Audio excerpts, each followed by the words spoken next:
Good morning, afternoon, or evening, depending on where you are watching from. I am Quirked, and today we are going to be doing the second part of the Lichess, or I always say Lichess 4545 League game reviews. So the Lichess 4545 League, if you are not familiar, is a team online chess league where you are paired into teams of chess players. Every week you play one match against another team. And it's just a great online community for playing longer time control chess games, which is often not available. Oftentimes most online chess is blitz. So this is an opportunity to play on longer time control online games. And today we're going to be going over the the games that got nominated from the season, the previous season, season 9, as the best games of the season. And we're doing one game from each board. So today will be from boards 4 and 3, moving up in the world. Last week was boards 6 and 5. Now we're doing boards 4 and 3. I am Quirked. I am a USCF expert who plays in the Lichess 4545 League. I also run this channel, Chess League TV. And I'm going to be going over these games. So for our first game, we're looking at a board 4 game between Mr. Annunzio and Mr. Boweist. I assume that's how you pronounce his name, Boweist.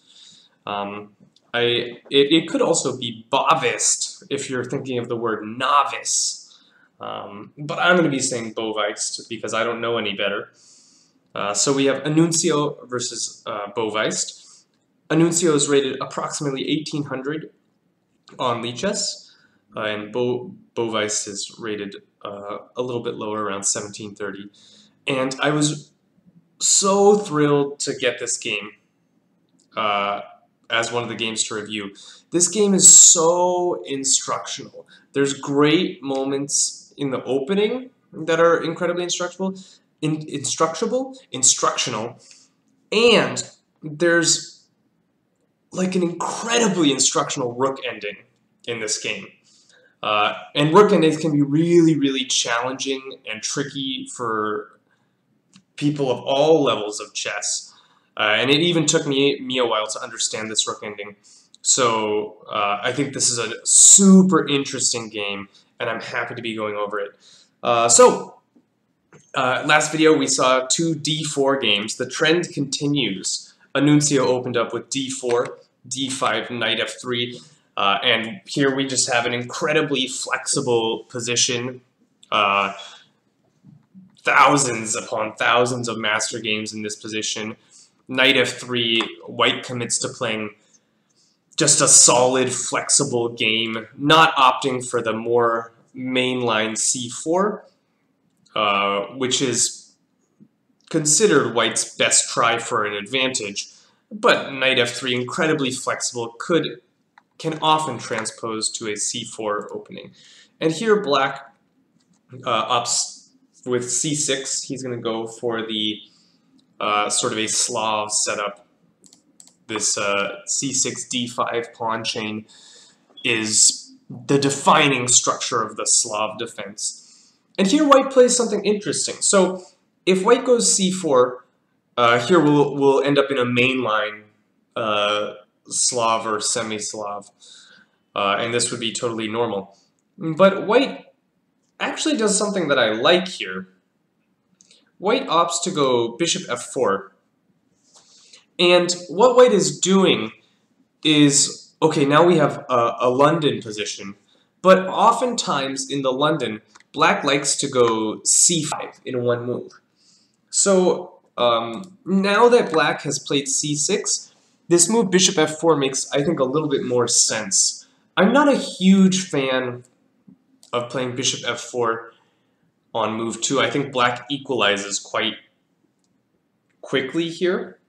But after c6, bishop f4, black still is probably objectively equal. But now it takes a little bit of the sting out of these early c5 variations. Because now if black wants to go c5, he's sort of wasted a move, and therefore will be a tempo behind the main line. So bishop f4, I think it's a good move, transposing to a London system.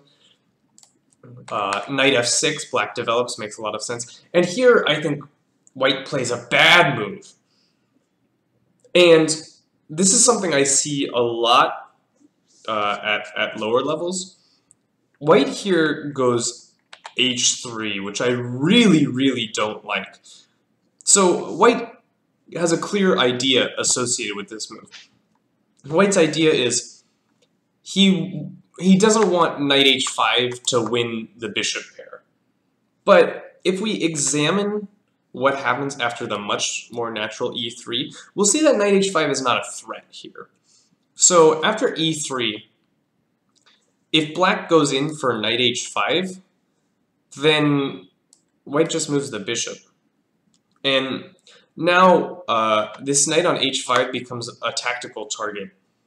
So this this whole setup feels very, very shaky for white. And if or for black, excuse me, it doesn't feel shaky at all for white. It's very shaky for black because black has moved this piece twice in the opening. He's put it on an unprotected square. White is ahead in development. And if black continues to try and chase this bishop with a move like f6, then black can end up in a lot of trouble based on this loose piece. c4 is very annoying here because black cannot play e6. e6 runs into g4. The knight is trapped. Very unfortunate. So after c4, you kind of have to go g6 and protect this knight. You can try and develop as black, but it's not easy to develop this piece, especially because you can't go e6. So something like g6, takes, knight c3. Here I think white is just much better due to black's silly kingside structure. So we see that this like super early knight h5 from black is not a threat. So white is, I would go so far as to say, wasting a move with this move h3. And white should just get on with his development, go e3. Get ready to develop this piece, maybe play c4 and knight c3. And if at any point black is threatening knight h5, then we'll play h3. But right now it's not a threat, so we don't need to play it. And I think this is really important. Time in the opening is incredibly important, probably more so than any other point of the game. If you're wasting tempos in the opening, that's a great way to get a worse position as white. And this is a wasted tempo. So very important. Don't waste your tempos in the opening, as white or black. Just get on with your development. If there's no threat, don't worry about it. Don't worry about this knight h5. It's not a threat. After bishop e5, black doesn't really have anything. Also, I should mention this move here. If black goes knight d7, again trying to hunt down the bishop pair, you just say it's not a threat. If black wants to spend all this time going after my bishop pair, fine, he can have my bishop pair. This wins time on the knight. Knight f6, knight c3. I mean, yeah, black has the bishop pair, but I think white is much better here, because white is developing and taking control of the center, whereas black still has some issues to solve with his development. It's not clear how black is going to complete his development. If this bishop moves, for example, bishop f5, you might run into some issues with this this queen b3 move, and it's not clear how black is going to deal with the pressure here. White is completing development very quickly. So okay, h3 I really didn't like. Patrice asks, what about the endgame, time in the endgame? There are endgames where time is important, but there are also endgames where time isn't important at all, and you can waste a lot of time. Whereas, like, in the opening, time is always important. We'll see what we might not see what I mean in this video, but there are endgames where you can move around and shuffle around and not do anything, and it doesn't matter, because your advantages are like based on structure and not on development. Whereas in the opening, advantages are usually based on getting rapid development and taking advantage of poor development from the opponent. And so those advantages tend to be more time-based. Okay, so h3, I don't like it. And black responds in kind, which I also don't like. Black plays h6, which is a baffling move to me. I mean, I understand the idea, but again, it's just not necessary. Black wants to prepare the move bishop f5. And he is, again, scared of knight h4. But again, it just doesn't work. So, on bishop h5, or sorry, on bishop f5, if white goes knight h4, again, we just plant the bishop on e4. And white cannot hunt this piece down. Because, again, white has created a tactical target, an unprotected piece. White actually has two unprotected pieces, which are tactical targets. So I found some very interesting lines here. If white tries to hunt this bishop down with f3, black can actually totally ignore this threat and go e5. And now black is taking over the center.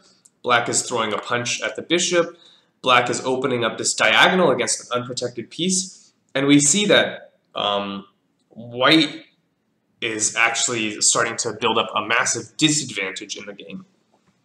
So first off, If pawn takes, oh, well, knight h5 strikes at 2 unprotected pieces, and this is just complete and utter disaster for the white player. White is forced to go g3, and then after knight takes f4, you can't take this because the queen takes here with check, so we get this position. But you can see that this is a complete and utter disaster for white. His king side is falling apart, this pawn is hanging, this knight is loose, so this is unplayable. The other thing that can happen after f3, e5, white can take with the bishop, which is somewhat better. But again, knight h5, targeting this loose piece, you can't take this because you're going to lose the knight on h4 with check, which would be a disaster. So here, again, you have to go g3. But now we see that white's tactical problems go further. This knight is attacking g3. This bishop is the only defender of g3. So black can again develop with tempo. Knight d7, hitting the bishop. And if white takes the bishop here, takes, knight takes g3, 2 undefended pieces. Black is close to winning in this position. Hey Kyle Keeber, nice to see you. So this would be, again, a total disaster for white based on this knight h4 move. So, what we can conclude is after bishop f5, knight h4 is not a threat. And if knight h4 is not a threat, there's no reason to play this move h6, because h6 does not develop, does not control the center, does not help us get castled. And we know those are our 3 goals in the opening. So why would we play a move that doesn't accomplish any of our goals? Bishop f5 develops a new piece, controls the e4 square, so it's controlling the center. Incredibly logical move, does not need to be prepared by h6. So what I'm seeing here is both players are sort of afraid of phantom threats. There is no threat of knight h4. There is no threat of knight h5. We don't need these moves h3 and h6. So this is important in the opening. After bishop f5, black can claim that he's playing for an advantage because white has wasted a move. It's probably more close to equal. But black can claim that he's playing for an advantage because if white wastes a move, then all of a sudden black is sort of playing the white side because he's up a tempo. So this h6 move, a missed opportunity for the black player. E3, bishop f5, black executes his idea, but again, wasn't totally necessary. And now I liked white's next move. So I think a lot of times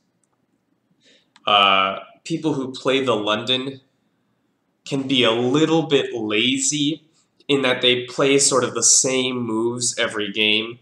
So you know they go d4, bishop f4, e3, c3, knight d2, bishop d3, knight f3, castles. We do the same thing every game. So I would not have been surprised if white had gone like c3 and then gone bishop d3, knight d2, played his same thing. But I think white was very alert this game and realized that because black has put this pawn on c6 instead of c5, black is not applying pressure to the d4 pawn. So it's really not necessary for a white pawn to go to c3, because the pawn on c3 helps support the d4 pawn.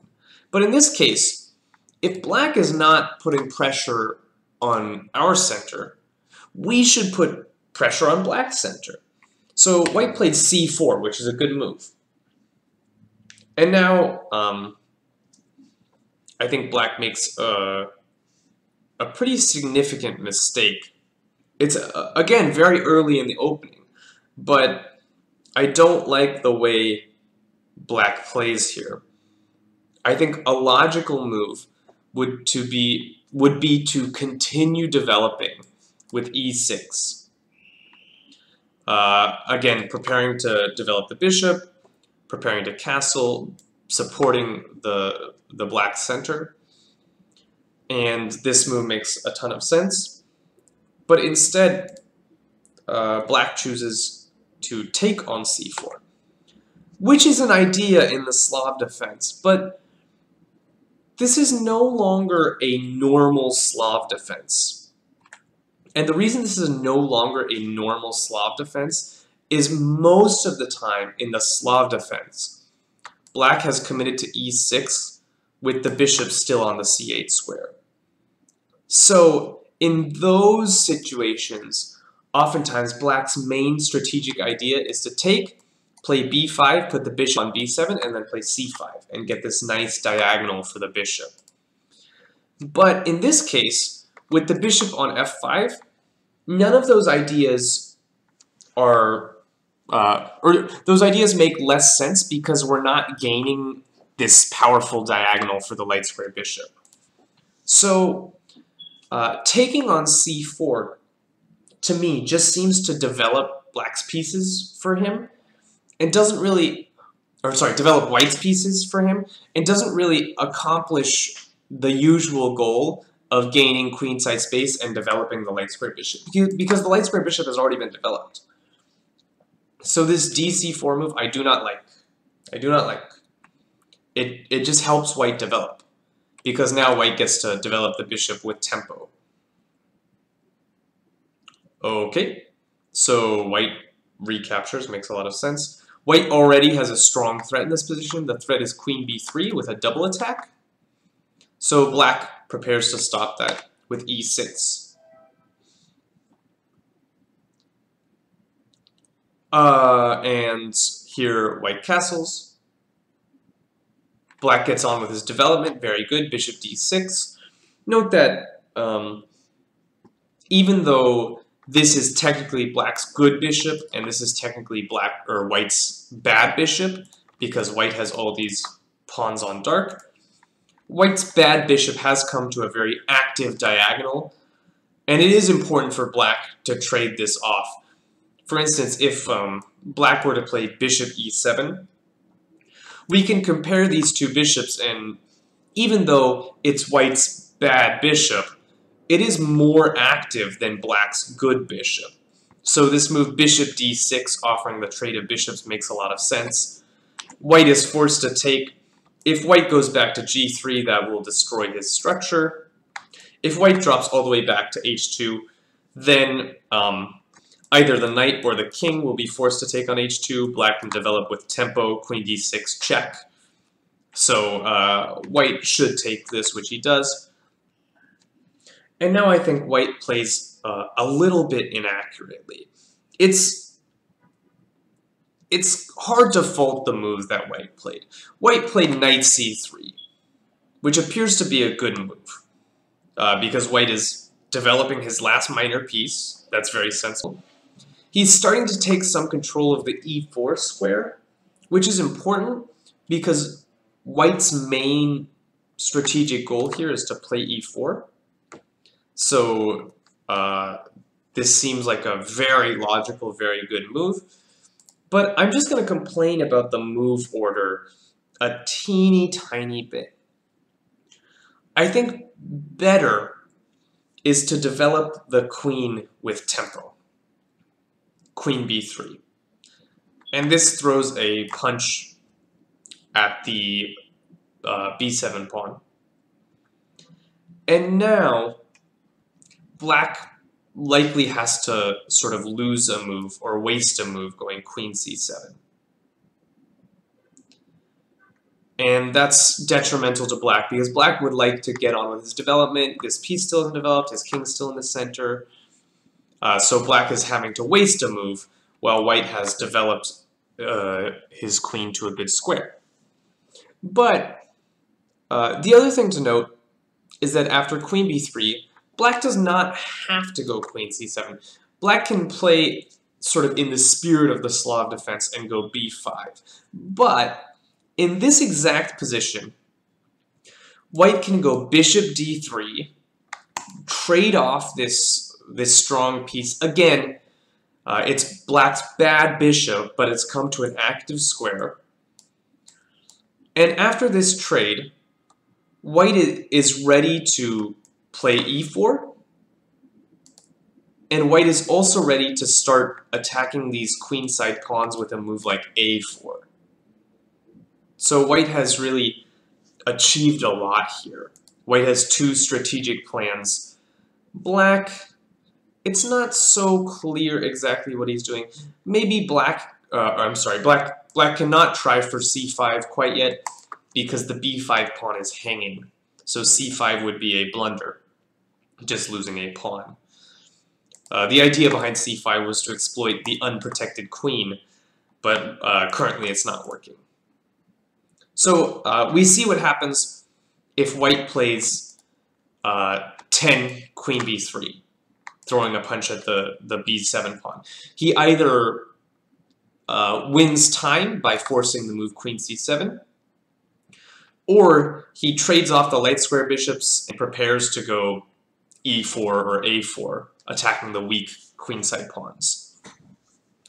Now, after the move knight c3, which looks very natural, black castles, and now white goes queen b3, which again looks natural, but is much less good in this position.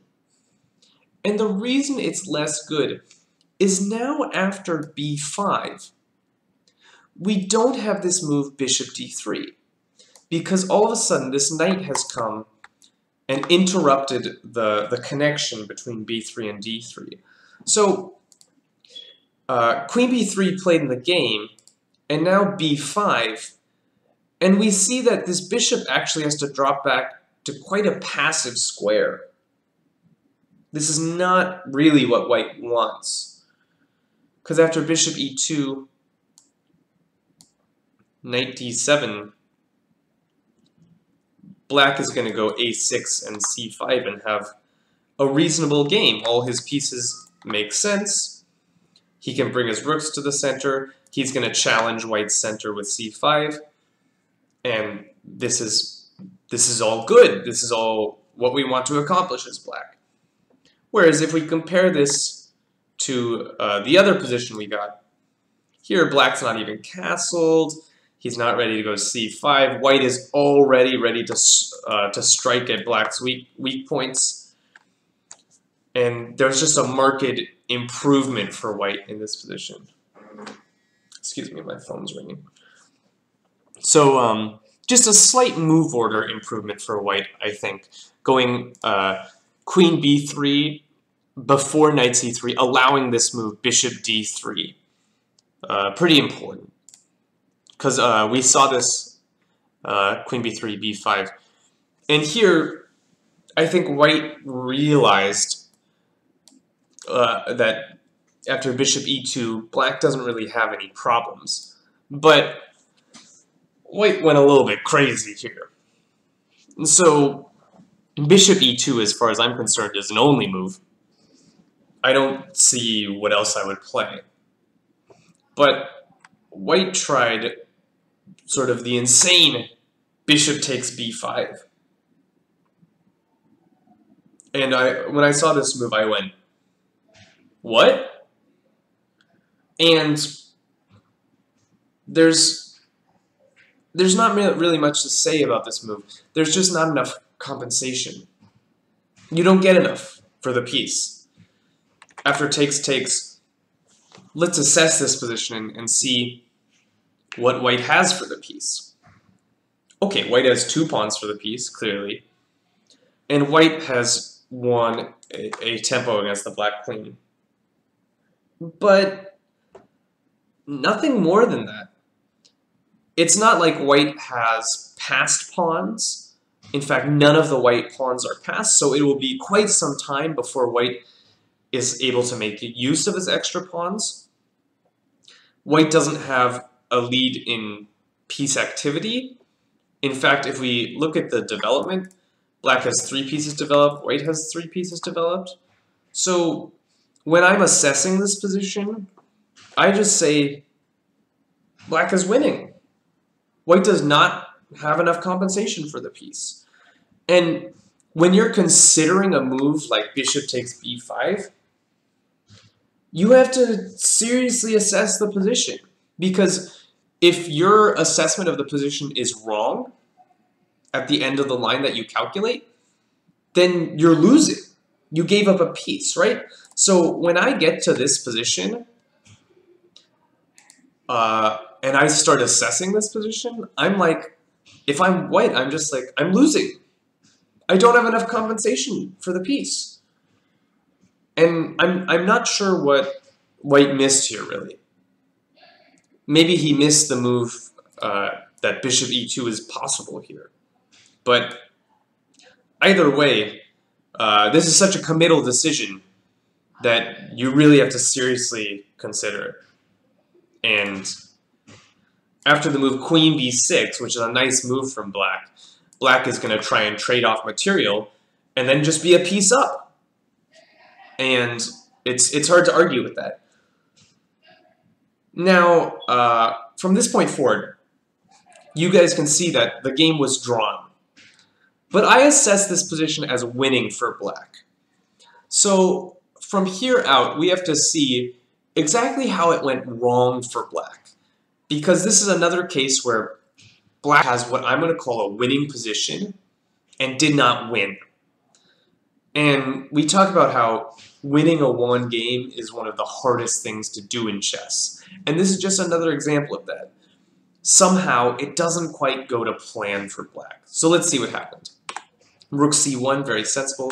Knight c6, black develops his last piece. Rook d1, rook d8, black gets his piece into the game. Knight d2, maybe preparing to go e4 at some point. I'm not sure about this knight d2 move. It's moving away from the center, but I mean, it does have ideas of like knight c4 or f3, e4. So I see white's idea. But here, I think black misses a chance to just be pretty winning. After rook b8, what do you do if you're white? You're forced to allow the trade of queens because your knight is hanging on b5 and you have to move it. Maybe I think knight a3 to leave the c file open. Takes, knight takes. We get a position similar to this in the game.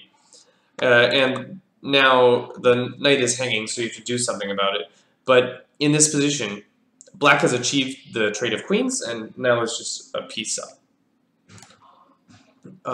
But here, black goes a6, which is not quite as good, because instead of... We're going to get the same position we just saw, but instead of the move rook b8, black will play the move a6, which is less useful. So knight a3, takes, and here I would much rather have my pawn on a7 and my rook on b8 than my rook on a8 and my pawn on a6. Black goes knight b4, which is a good move, throwing a threat.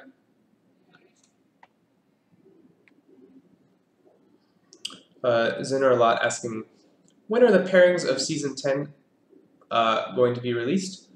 So the teams have already been created if you're on the Lichess4545 Slack group. And the pairings for the first round should be released tomorrow. So black has thrown a punch at the a2 pawn. Rook c4. Throwing a counter punch. And here, I think black misses what I think is the clearly best continuation. So black goes a5, but we always say, and by we I mean chess coaches and trainers and the like, you always look at your checks, captures, and threats. So the move I'm looking at here is knight takes a2. And I can understand why the black player would be scared of this move. Because after rook a1, it looks like black's in a little bit of trouble. But I'll make this our first puzzle of the day, our first Ask the Chat. So chat, what can black play here to not lose? Why is black not losing in this position, or not giving the piece back, should I say?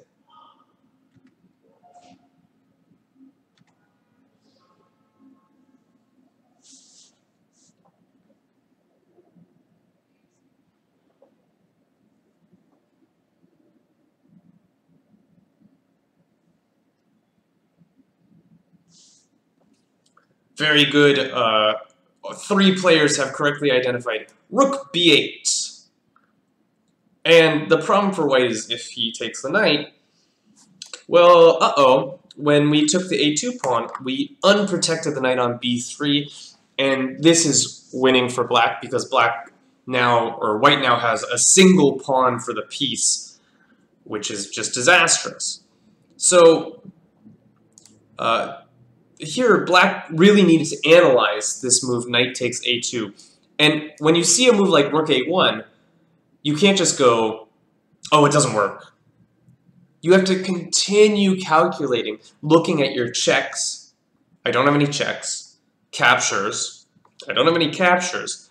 But I can make a threat against this unprotected piece. Again, noticing unprotected pieces can be incredibly helpful in your calculation, because now I notice I can make a threat and I prepare an exit square for this knight. So if, for instance, knight d2 gets played, well, in this particular situation, I can actually just take that. But if somehow this knight moves, I can prepare the exit with knight b4. So this would have been totally winning. a5 is still fine, but black missed the follow-up that he needs to find. So white tried an interesting move here. White tried knight takes a5. And white's idea is white is removing the defender of the b4 knight. Now this doesn't work, but here black erroneously played rook takes a5, allowing this trade. And here white has won a third pawn for the piece, and white is starting to have some very real compensation, because now not only did he win a third pawn for the piece, it was a very important pawn. This pawn was stopping the 2 white queenside pawns, and now these are connected passed pawns. So white is starting to have very real compensation for the piece. So let's go back. After knight takes a5, what move does black have here that basically ends the game? This is another puzzle for chat. Black has a really strong move here. Excuse me.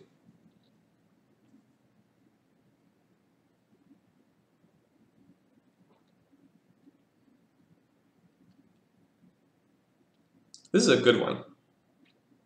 When I found this move, I was like, ooh.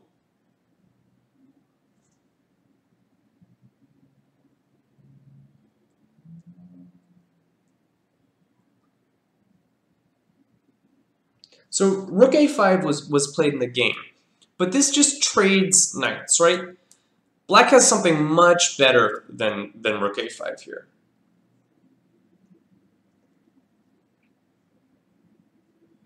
Ali Quantas says knight d3. And this is a nasty little move. This is a nasty little move, because now white was threatening this knight on b4. Now he's not. And we see that black has a double threat here. Black is threatening this knight on a5. And he's threatening knight takes b2, which is going to fork the rooks. And there's no defense. There's simply no defense. you can't protect both threats.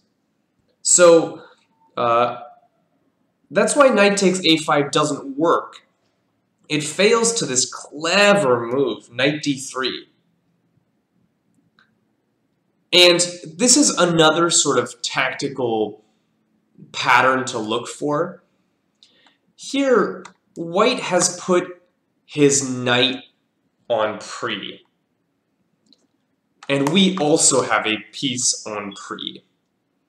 So if we can make a threat with the piece that's on pre, then our opponent will be in a lot of trouble.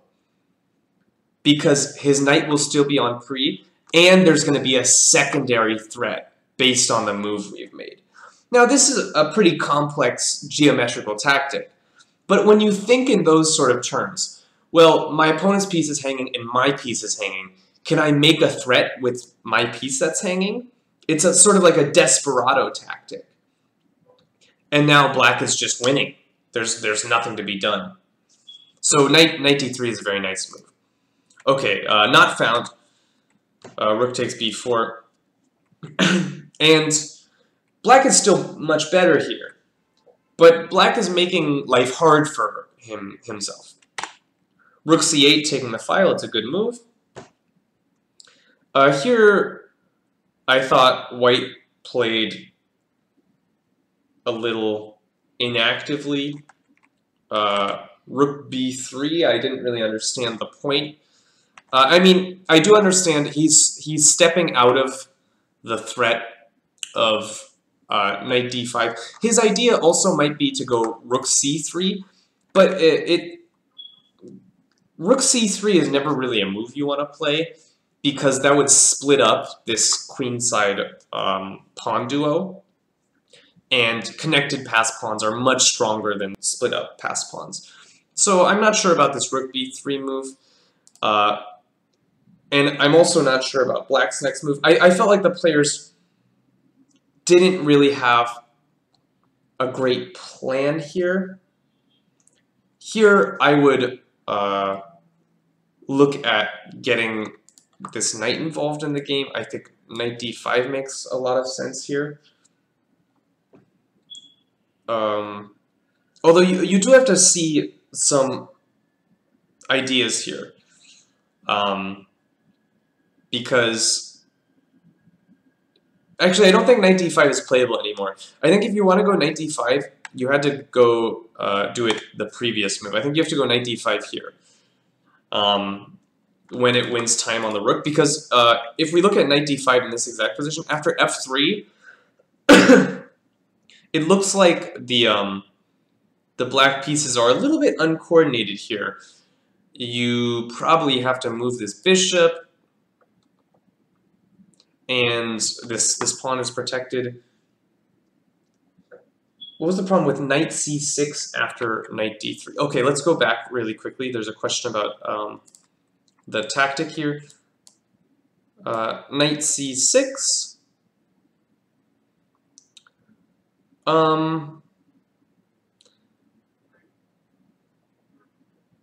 I believe just knight takes b2, and I win a pawn. And you can take here, and I will take...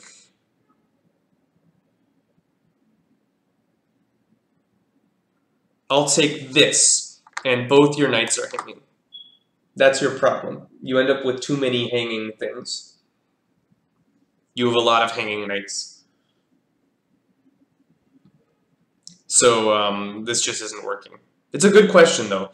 Black tries to sell his knight, so white says, I'm going to sell my knight. It just doesn't quite work out tactically. So, okay, rook b3. Black played rook on a to a8. I'm not sure of the purpose of this move. Maybe black is interested in playing rook b8. The thing is, I don't think rook b8 is a real threat, because, for instance, say I waste a move and you get rook b8. I can take and go like knight c4, and I'm ready to start rolling these pawns a bit. So I'm not sure that rook b8 is really a great idea here. But okay, rook a8. It's not like black's throwing away his advantage here. He does have a lasting advantage. I just don't... It doesn't seem best to me. Now white plays f3, which is a good idea. White's going to expand with e4. So here black finds, I think, a very important move. If you were black in this position, what would you play? I think it's important you play the right move here, or else you might not have much of an advantage anymore.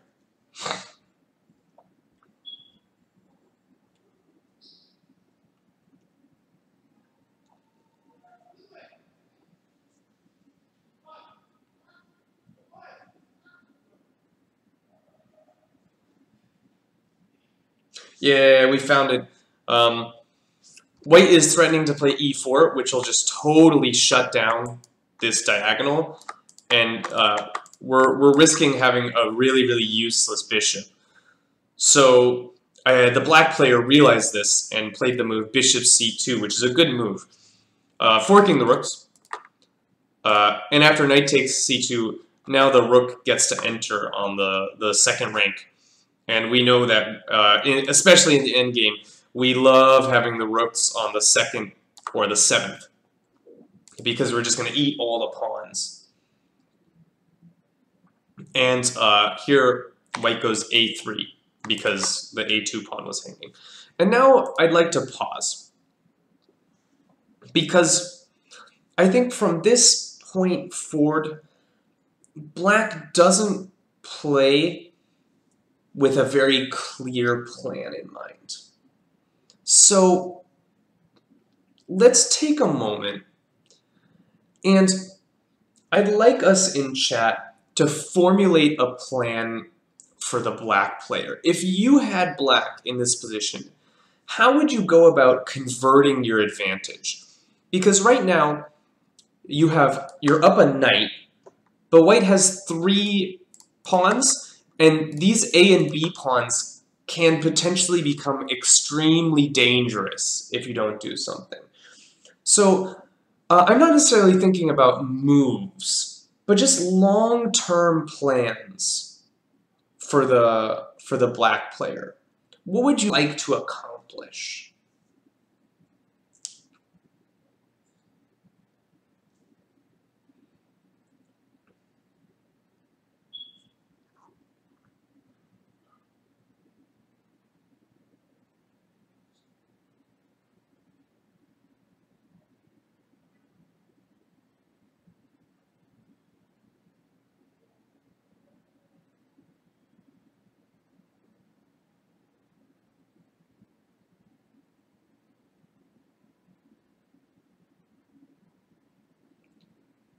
Magnus Grandelius has the idea of planting the knight on a4 and pressuring the b pawn.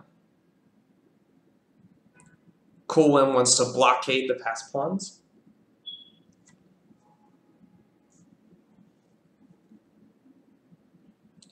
S2004K wants to create an outpost for the knight somehow.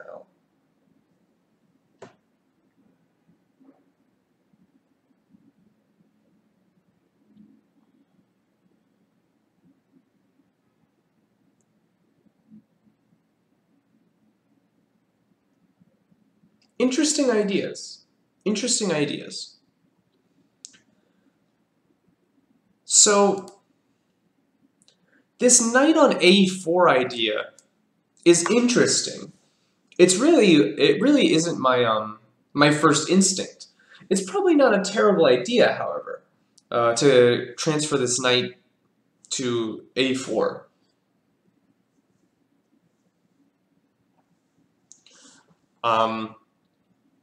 So I think that's an interesting plan. I'm spitballing here. Knight d5, trying to eye up maybe this sort of path. It's a little bit difficult to get the knight into a4, though. You don't have access to c5, you don't have access to b6. So I'm wondering exactly how you're going to get that knight in to a4. It's an interesting idea. Bring the king to g3, ambitious. Very ambitious. This knight to a4 is interesting. I'm not finding a way to make it happen. Blockade the passed pawns was Colwell's idea. It's a good idea. I'm not sure, again, I'm not sure exactly how we're going to make that happen. For instance, if you play a move like rook a4, that looks like I'm blockading. What I'm going to do as white is I'm probably going to go like rook b1 and rook c3. Well, no, that doesn't quite work. Yeah, this looks reasonable, this rook a4 idea. I'm just not sure, even after rook a4, I'm not sure how you're making progress, really, if I go like king f1, g1.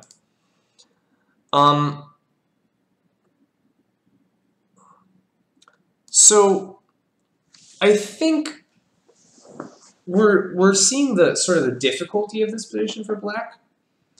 What I'll say is that black really needs to attack a weakness. And a lot of you guys had this idea of trying to attack these pawns. But I think there's actually a much easier weakness to target. So, and we'll see that the black player starts off with the right idea, but doesn't quite finish it.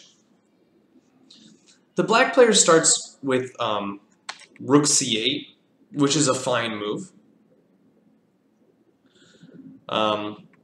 Here, white plays king f1, which is probably a waste of a move.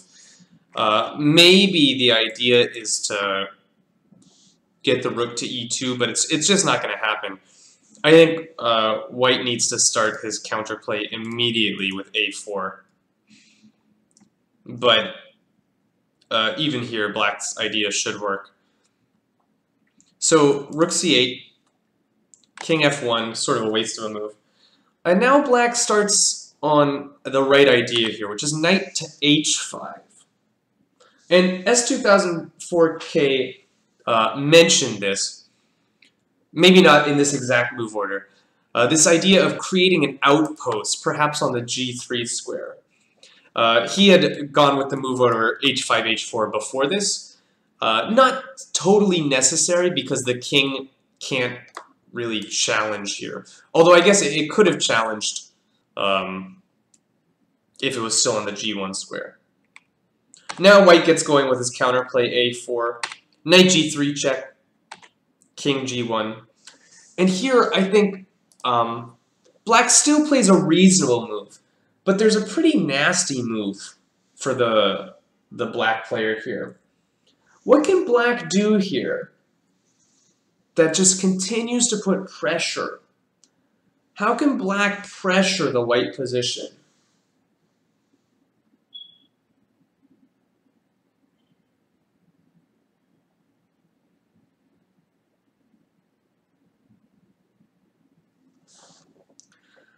Knight e2 check. And after king f1,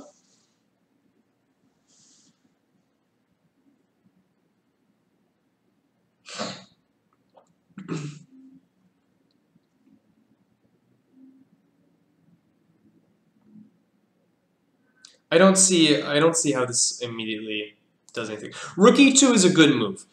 And the idea behind rook e2 is I want this. Always repeat, indeed. So rook e2, white is practically forced to play rook c3. And this is winning. We'll actually see something sort of similar in the game. Magnus Grandeles is telling me after knight e2 check, king f1, knight c1.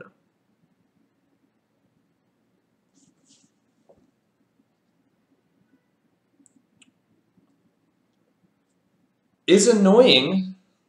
I'll give you that. That's annoying.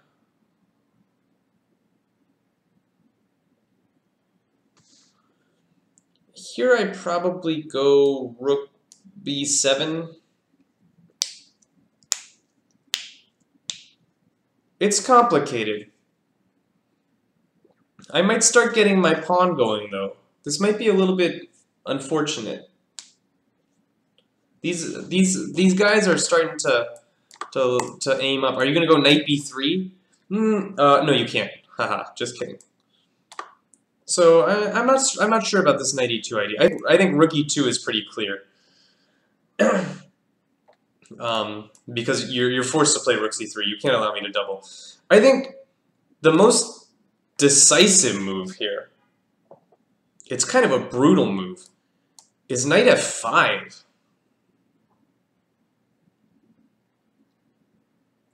And this is a really important concept in the endgame. You have to attack weaknesses.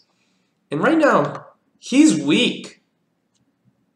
He is so weak.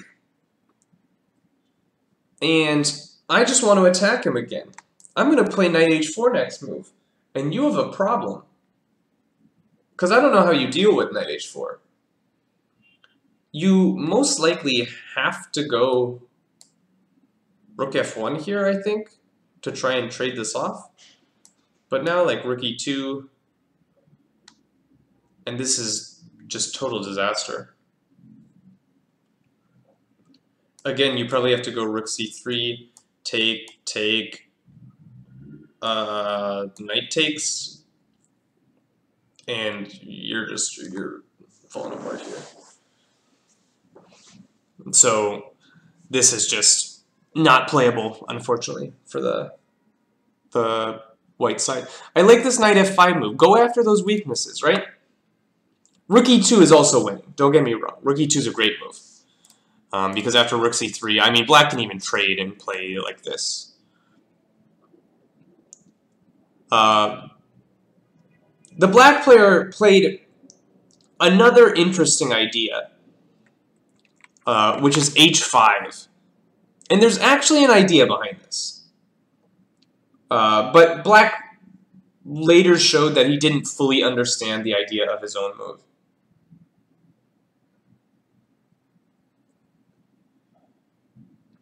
S2004 is giving a good line in chat, which is after knight f5, rook f1, knight h4, rook f2, takes, and rook c2, and you win g2 again. Although in this position, I'd be a little worried that after, like, king f1, I'd be a little worried about this pawn, right? He seems to be a little hard to stop. Maybe I can get back with rook g5. But maybe I don't want to allow this. So h5 is a good move from black. We'll see the idea later, but I think the black player didn't fully understand the idea behind h5. White says, okay, I can keep pushing my pawn. Now black goes rook e2, again with the same threat. You have to stop this, so rook c3. And again, black can choose to transfer into a simply winning ending here with, like, rook a2. But black chose another good option, which is to dodge the trade of rooks and again threaten to double. So white again cannot allow a doubling on the second rank. That's just game over. So white played rook b1. And here I think black made a big mistake. Like, ultra big mistake. So let me ask, what would you play as black here?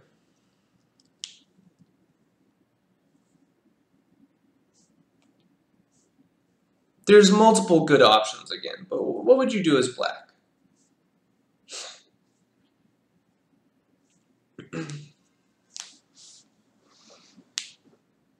Because I don't want to allow any silly counterplay. I don't want to allow this guy to just run up the board.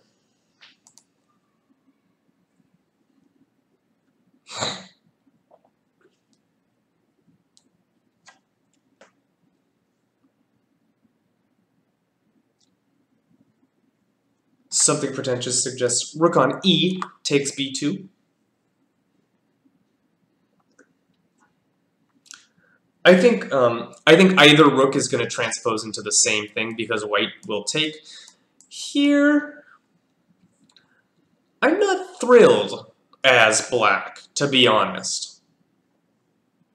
I'm not thrilled about this position because my rook is going to have to go passive here. You probably have to play this move, rook b7.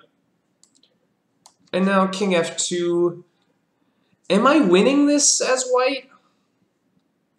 I'm not sure that I'm going to win this position. Like, this is a little annoying. I mean, you can check, but you're going to have to go back. You're going to have to at some point to guard my a-pawn. So, already we can see that black's made his life a little hard on himself converting this position. Sort of obvious moves like taking don't give black a clear conversion.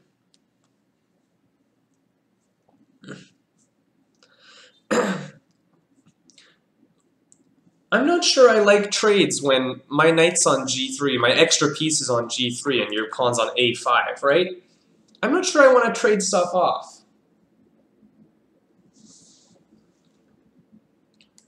Knight f5 is probably good. Although, let's calculate a little here.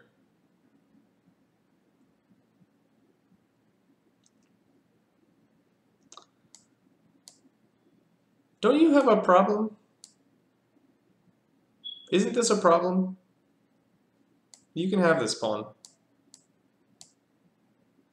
Isn't this a-pawn a problem?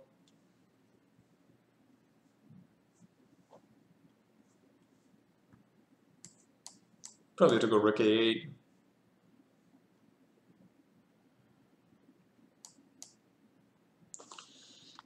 And I sort of have this plan of like b7, right? This might be okay for black. I wouldn't want to enter this. I'll give you a hint. The best move in this position is related to this idea of h5 we were talking about earlier.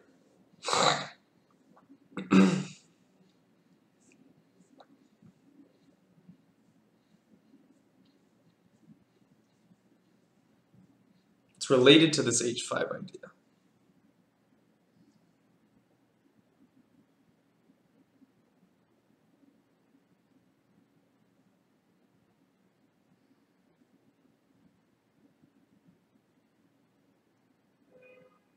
And it's why h5 was a good move. f5. What's your idea behind f5? Blokji.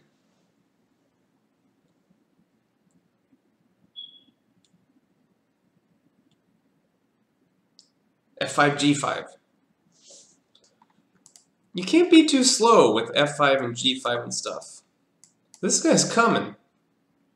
You better, if you're playing f5 and g5, you better have a threat.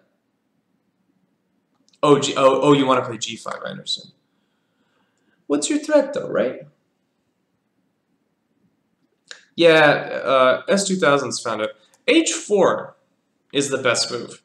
And my point is, if you go a6, you lose.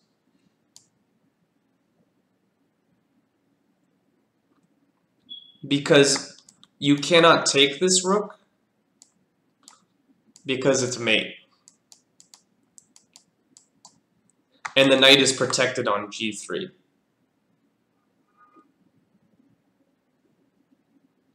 So after h4, it's very difficult for white to defend. Yeah, when you have the knight supporting the rook like that, it's called a hook mate. It's kind of cool.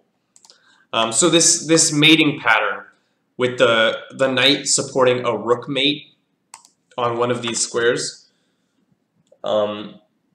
is what black gives black, I think, the clearest conversion. I think they're both hook mates on f1 or h1. In fact, white has only one move to avoid instantaneous mate, and that is e4.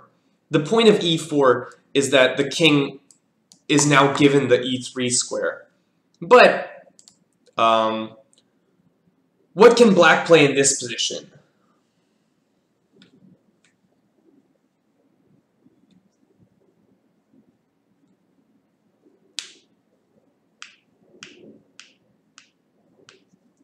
Black has something cute here.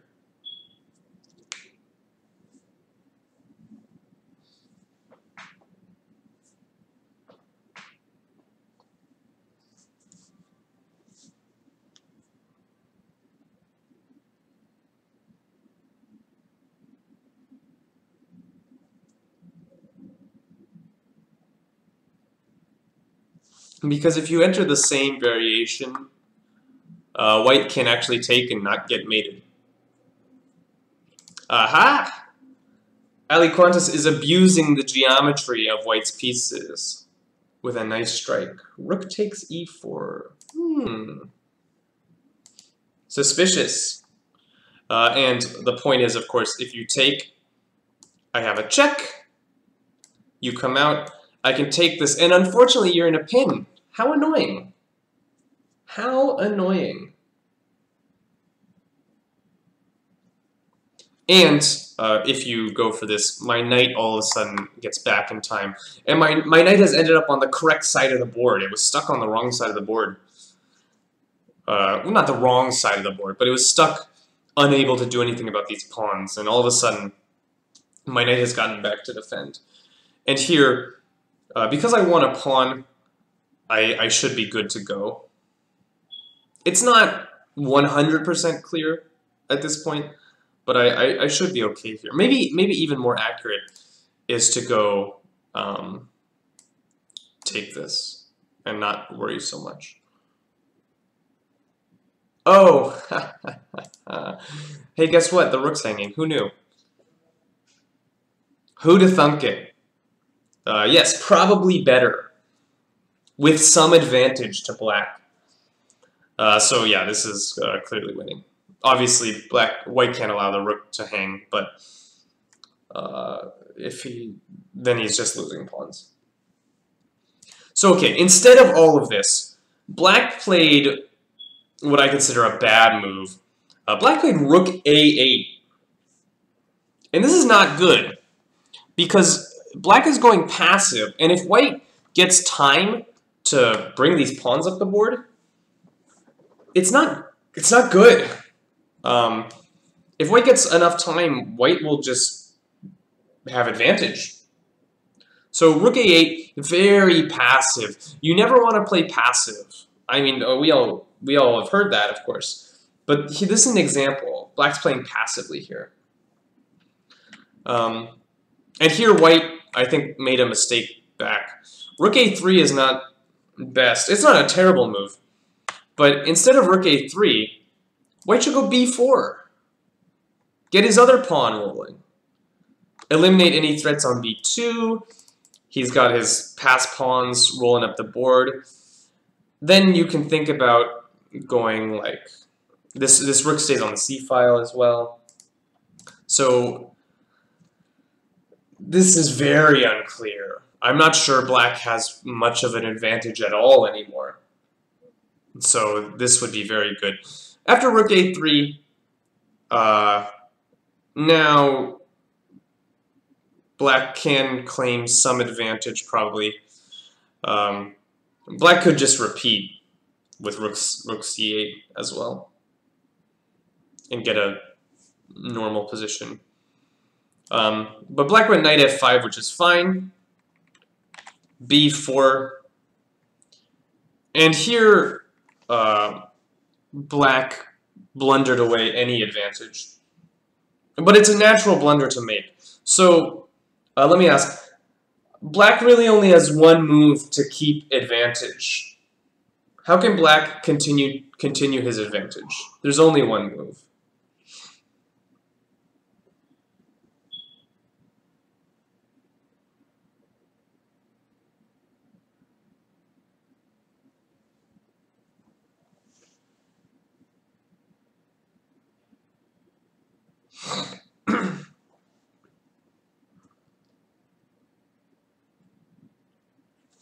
Knight takes e3, played in the game, but unfortunately is not good enough for an advantage.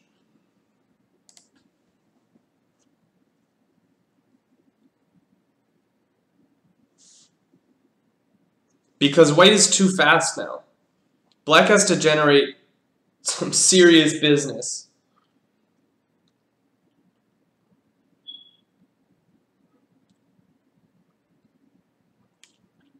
Just to give an example line for knight takes e3, b5, if you go for this pawn, you might lose, to be honest. These pawns are so fast. Like rook c2, b6. I think you're losing. Oh no, I've hung my knight. I'm sorry. Yeah, both pieces are hanging. Just kidding. So yeah, you can't go knight takes e3. Or I mean you can, but you won't have an advantage after it. I want to win as black. How do I win? It's somehow related to this b4 move.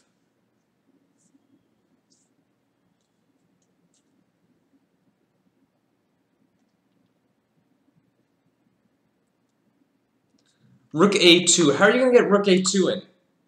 I've got that covered.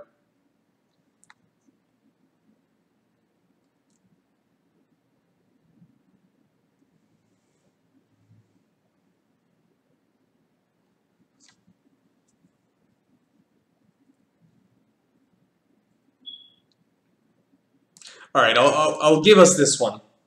It looks like we're struggling with this one. It's a hard move to find, and this just sort of proves my point that black has made his life very difficult. The only move for advantage for black is rook c8. Only move for advantage. And this takes advantage of the move b4 because white can no longer play rook c3.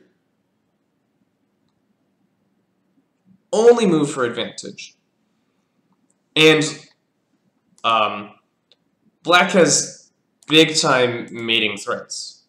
For instance, if you try and play this way, you're not going to be happy. a7. Take.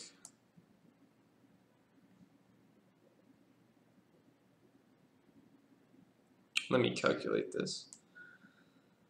Check. There's a mate here somewhere. Check.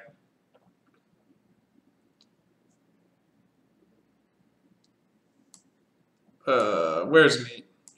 There's got to be a mate.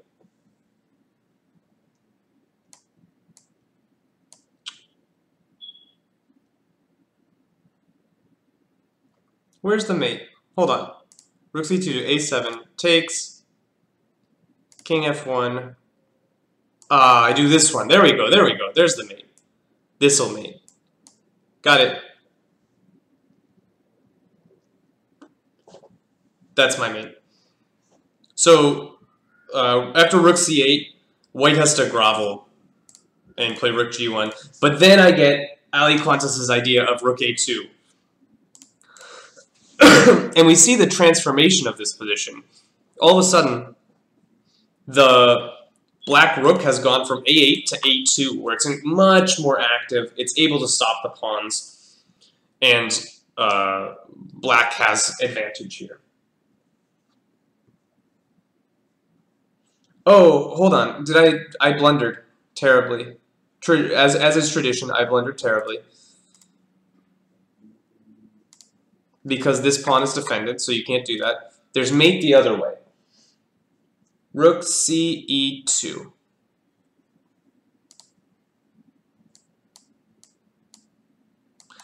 This one. Yeah, that's good. Great.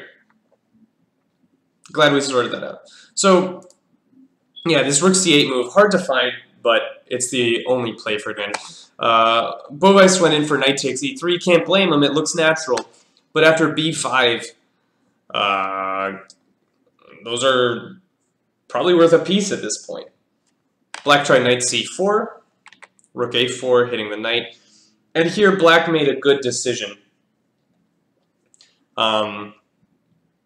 Black said, the pawns are too dangerous. They're just too dangerous. They can't live. So he chose to sacrifice his piece back, which is the correct decision. If you try and save the knight, for instance, knight d6, the pawns just keep coming. And there's nothing you can do. These rooks are so well placed that you're going to have to give this piece at some point.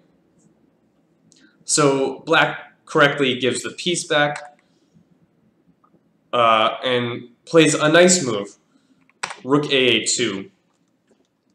And his idea is he's going to grab this and then interfere on the b file. So b6 takes, and interference on the b file. Takes, check, and rook c6. And here we arrive at a rook ending. And this is a really interesting rook ending. I was super interested in this rook ending because there's so much instructional value in this rook ending. It's actually incredible. This is like one of the most instructional positions I've seen. There's so much you can gather from this position. So let me ask a general question. I'm gonna classify this position. This is a rook ending where one side has a distant pass pawn. White has a distant passed b6 pawn. So in general, when one side has a distant pass pawn, how should the weaker side play? How should black play this position? What should be his idea? This is true in almost all rook endings where one side has a distant pass pawn. And this is such an important idea to understand.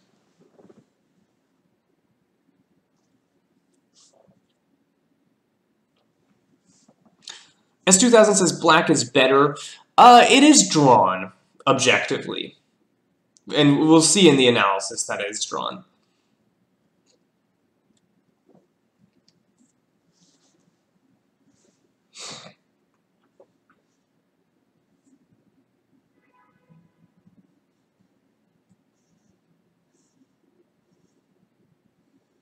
Something Pretentious says, black needs to create their own pass pawn. That is absolutely correct. So, what you have to do in these positions, when your opponent has the far away or the outside pass pawn, you have to create counterplay on the other side of the board. So black needs to be creating counterplay on the king side. And that's exactly what black does. Black starts off very well. King g6, king e1, king f5. Note that king d1 from white is actually inaccurate. Here, white needs to realize the danger of black's counterplay, because black actually is threatening massive counterplay by just eating all the pawns. So in this position, white should just say, okay, it's time to draw and go rook c7. So rook c7 threatens to advance the pawn, which would be very dangerous. Black takes, white takes, and this is very drawn. You have to go back to save your pawn, but it's hard to imagine either side winning this ending. The white king can protect all the pawns. The black king will be stuck defending his pawns. This looks very drawn. After king d1, however, it gets a little shaky. King f4, black is getting quite a lot of counterplay here. King c1, rook b5, good move. King c2. And here we reach a very critical moment. And this is very, very important. Black played king takes f3, which loses on the spot. This is a losing move. And it loses to the tactic of rook c3 check. Because now, after rook c3, king e4, the white rook gets behind the pawn. And this is lost. But let's go back to this position here, before king takes f3. What should black do instead of king takes f3?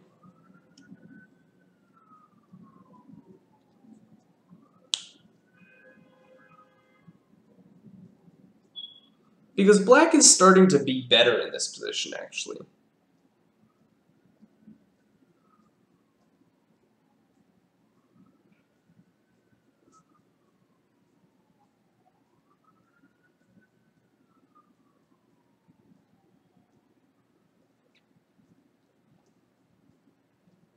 g5, of course.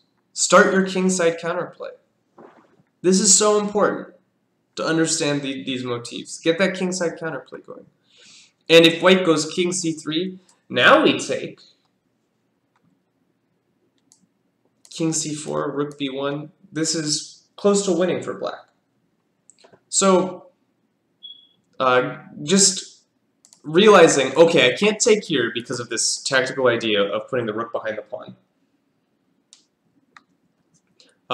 So instead, I'm going to wait while still starting my counterplay. This is sort of like a pseudo-waiting move, and you're telling white, hey, white, you can't really bring your king. And white's best try is probably either rook c7 or, not rook c5, maybe rook c5. No, you can't go rook c5. So white, oh, not that one. White's best try here is probably to go after g5 is to again go rook c7 and try and play this ending. But black has made significant progress, while white hasn't really made any progress. So g5 would have been a good move.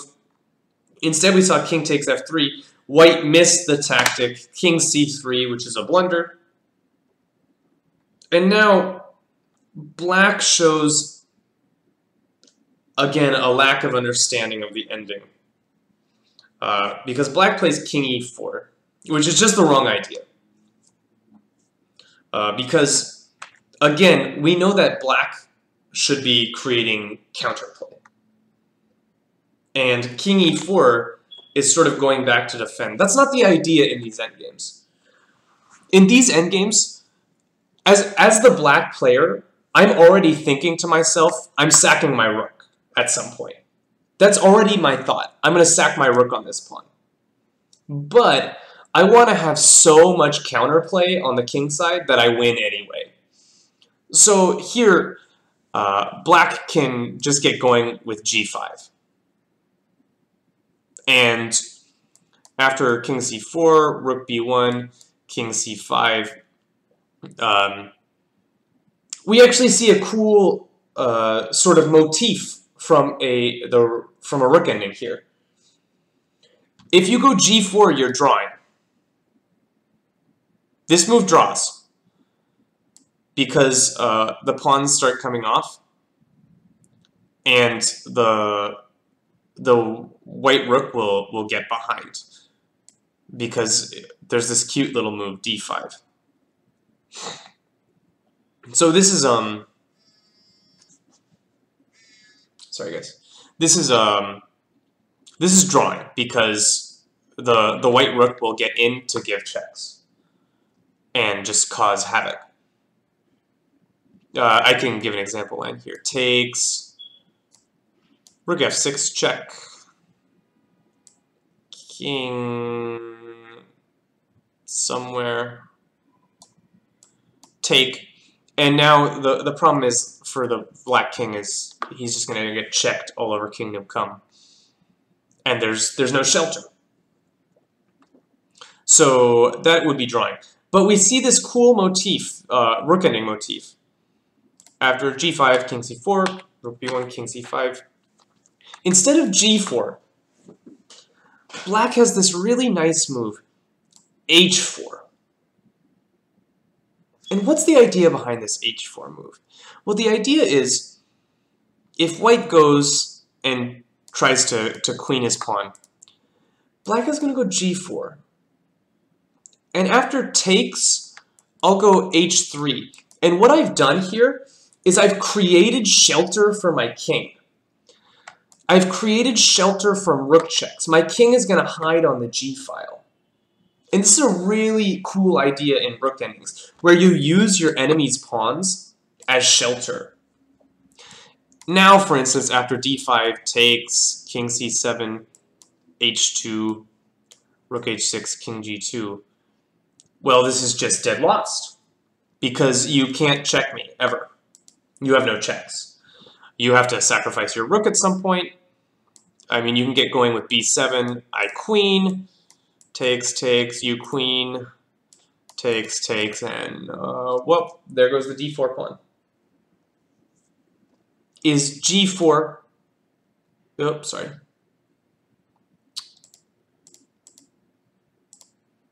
g4, h takes g4, h4 the same. It's not quite the same, and the reason is I didn't play this move king d6,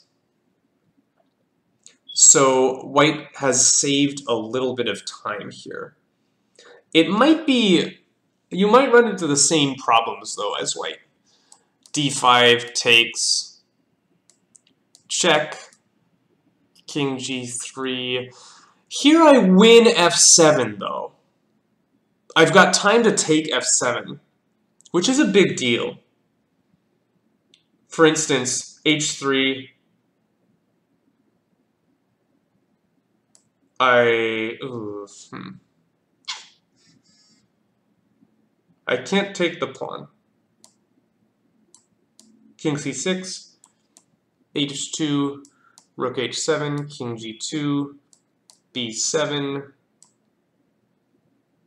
My king's one tempo behind, actually. I'm not sure. This is hard to assess, actually. Takes, takes. Can I take this? I wonder if I can take this pawn and play this. This might be drawn. It's a very complicated ending. This is either drawn or winning. And I can't tell you the answer. The engine can, though. It's a draw. So this, I'm not sure my full variation was correct at all, but it shows sort of white's ideas. Yeah, rook to b5. I go king f6, and I'm just gonna go g5. So okay. Black can get his counterplay going and be winning, but after king e4, it's not winning because this is sort of the wrong idea. Black can even go like king g3 here and just take the pawn with his king, and that's also good. So king e4, king c4, rook b1, king c5. Again, black's not playing hyper accurately here. He plays rook c1 check. Again, better is g5. We've sort of been over this idea, though. I'm not going to beat a dead horse into the ground. But okay, rook c1 check, king d6, rook b1, king c7. And again, black is not playing with the correct ideas. He goes king d5. And this is a losing move, actually. g5, and black is in time to draw. After b7, takes, takes, black should draw this position. But after king d5, black is not drawing anymore. Black is losing. But it's cute. It's really cute. So after rook d6 check, which was played in the game, king e4, White blundered the win away. Win away. Although I really can't blame him. Who's got a winning move for white in this position? This is probably going to be the last puzzle of the game. The winning move for white.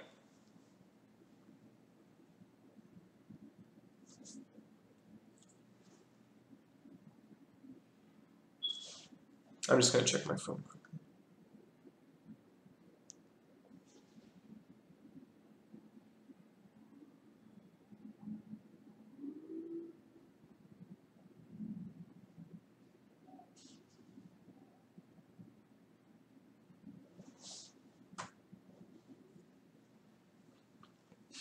So b7 played in the game, it's a draw. b7's a draw. Chook. And I can draw. My king is close enough to the king side that this is actually drawing. For instance, if you go king c6, g4, then takes, and this pawn is just really quick. So b7 is not working yet. d5 I saw as an idea. d5, I take it and go h4, I think. This should draw as well. b7. Oh, no, sorry. What am I doing? The rook's hanging. d5, I take it, right? And I don't see what you have here. So the winning move is h4.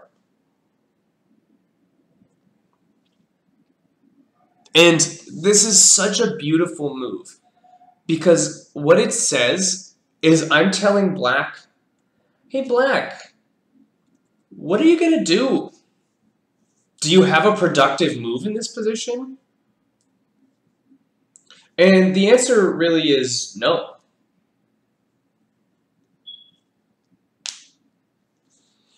So S2004K has this idea of going g5 anyway. After g5 anyway, I'll take. You go h4. b7, take, h3. I have this d5 move, which is really annoying. And here I think I'm winning. This idea of breaking through with g5 anyway is a good one. It needs to be considered. But after d5, I probably should have played d5 one move earlier. I think I blundered, because here you have h2. So here I go d5. You can't go h3 anymore, so you have to take. I go b7. You have to take. And this pawn is a little bit out in la-la land. It might still be drawn, though. These endings are very difficult to assess. For instance, king f5. No, but king f5, I can take this. And this I'm not so sure about. This looks maybe drawn. Let me turn the engine on. Nope, it's a win. I'm sort of surprised it's a win, to be honest. Let me play some moves.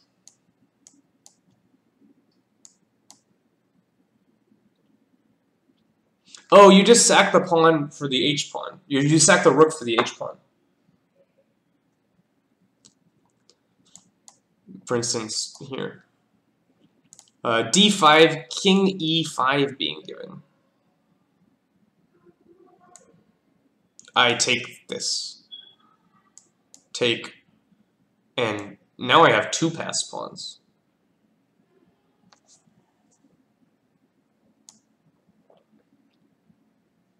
And this is probably problematic for you. For instance, this. you have some big issues now. Yeah, you're lost in this position.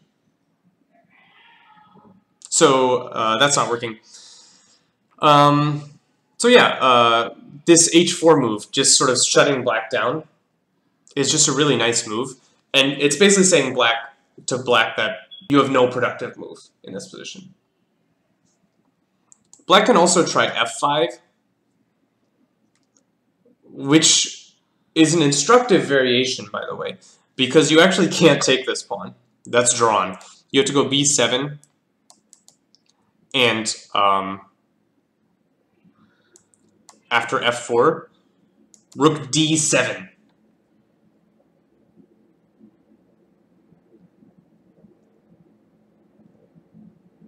Really nasty.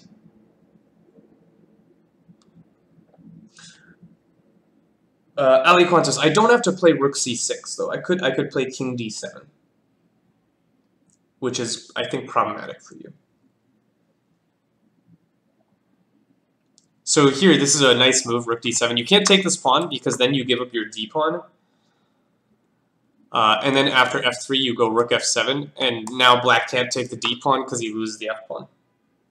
So that's some instructional rook ending play. Sometimes you just can't take the pawn because then this pawn drops, and all of a sudden white doesn't have enough counterplay.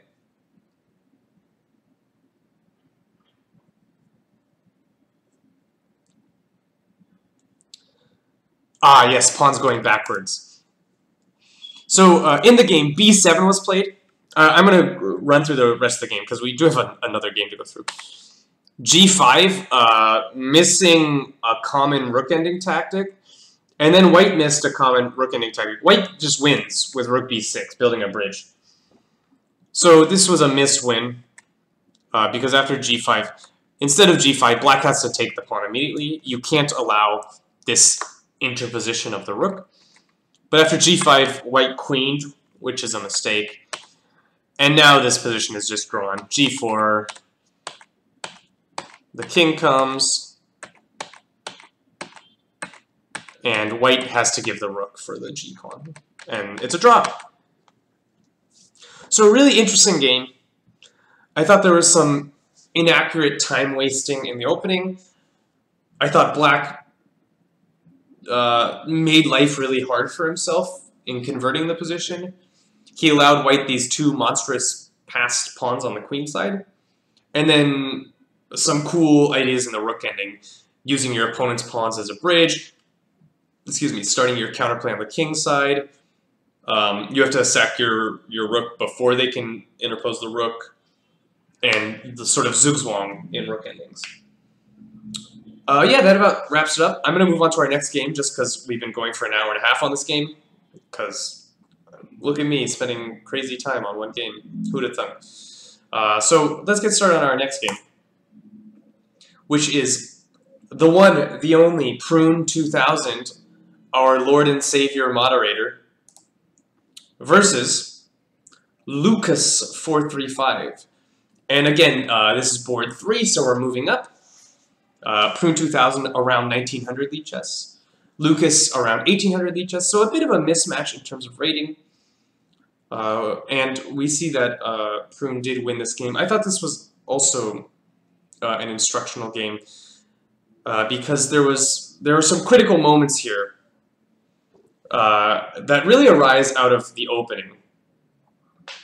So this is our fourth d4 game. 4 games we've looked at, 4 d4 games. But we get something a little bit different today. We get a Dutch f5. I'd just like to point out something. A lot of Dutch players don't like to play f5 on move 1. A lot of Dutch players play 1e6 because every d4 player and their mother will play c4 here. And then you go f5, and you avoid some annoying lines here. You avoid the line in the game, and you also avoid, there's this classical Dutch line with knight c3, which is considered pleasant for white, which doesn't... It's a different position when the pawn's on c4. So I like this e6 move order for the Dutch, because it avoids this knight c3 line, and it also avoids the game line, which is 2 bishop g5. Which, if you don't know anything about the Dutch, this looks ridiculous. Because you might say, hold on, isn't this bishop trapped? So h6 played, g5 played. And if you don't know anything about this opening, you might just go, what's the problem? The bishop's trapped. But unfortunately, you'll be in for a stone-cold shower after the move e3. And black says, take my bishop. Or sorry, white says, take my bishop, if you dare. And black dare not, because if black takes the bishop, he would be a very sad customer. That is queen h5 checkmate, abusing this opened diagonal that black opened by playing 1 f5. So, that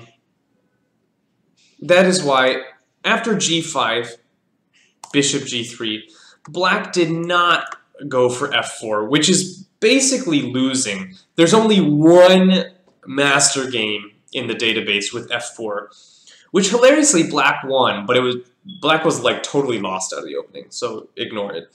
Black instead goes knight f6, which is a much better move.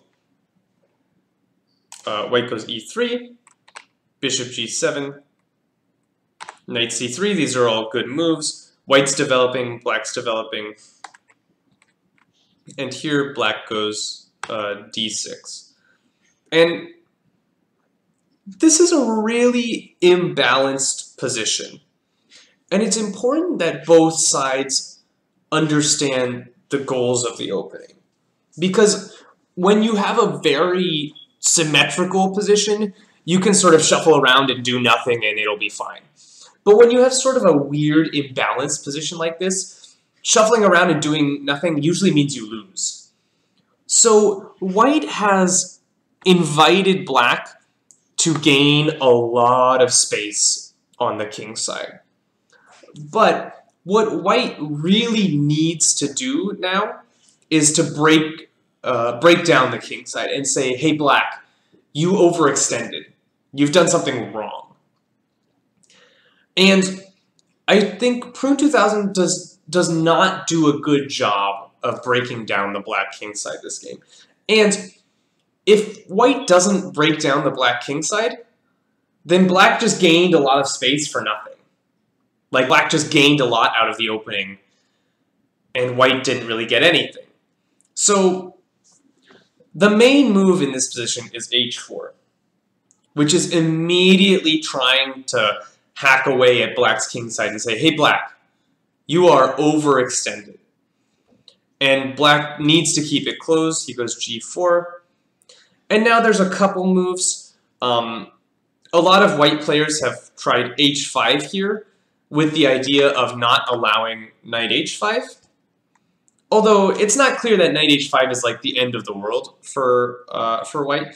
So this is an idea. It also keeps this pawn a little bit looser because black can never play h5. And here in this position, white's main idea is to continue to break down these overextended kingside pawns with a move like f3. White will usually castle long after some queen d2. And white has a very slight advantage. Also, if you don't want to play h5, you can go knight g2, targeting this weakened f4 square. And after knight h5, queen d3 is good, going after this pawn. Oh, not that. Queen d3 is a good move. And if black doesn't really want to take, because then black comes under a lot of pressure here. ideas of knight h5 in the air as well, a little bit annoying. So, yeah, I mean, white is just, again, slightly better here.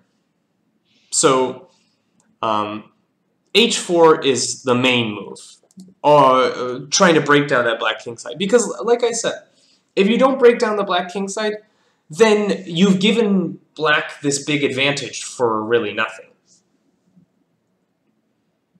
Oh, hey, Prune. Yeah, Prune, my man. You gotta break down this king side, otherwise black gets too much space. Instead, Prune played bishop c4, which is not a bad move. Bishop c4, it's a reasonable way to play. It's just that Prune never got h4 in, which meant he just was worse. So bishop c4 is not a bad move. It's just the continued lack of h4. Knight c6 by black makes sense, develops another piece. Black could also go e6 just to stop, sort of blunt this bishop on the diagonal. But knight c6 is a fine move. And here, Prune played a definitively bad move. Again, h4 is a good move. You can also preface h4 by going something like queen d2, getting ready to long castle. But I think h4 makes a lot of sense. But Prune did something else. And it breaks one of our rules. Because we have learned in chess that you don't move the same piece twice in the opening. So up until this point, both sides have only moved... Okay, I shouldn't say that. This bishop has made a couple moves, but those were prompted by pawn moves by black, so that doesn't really count as like moving the same piece twice. This bishop has moved once, this knight has moved once, this knight has moved once, this bishop moved once, this knight moved once. So here, I very much do not like the move knight d5, which moves this piece twice. And there's a couple reasons I don't like the move knight d5. So Prune had an idea behind this move. I will give him credit. And his idea is shown in the game. But just because you have an idea doesn't mean it's a good idea. So his idea was, after takes, white gets this move queen h5 in, which means black loses castling rights, and white takes back. So here, we see that black has lost the right to castle. But white has also lost time in completing development, in that this bishop has moved again, this queen has come to maybe a somewhat dubious square. So black gets a very good position after the simple move e6, or after the game continuation, which is queen e8. Both of these give black a good advantage. Not a good advantage, but a good game. Black is not worse. Because the fact that black can't castle doesn't really matter much, because black is going to end up with good control of the center, and white has not challenged black's space on the king side. But I want to go back, because after this move, knight d5, I think black actually has a better option than taking here. So let me ask the audience, what would you play as black here? I think black has a very good move in this position.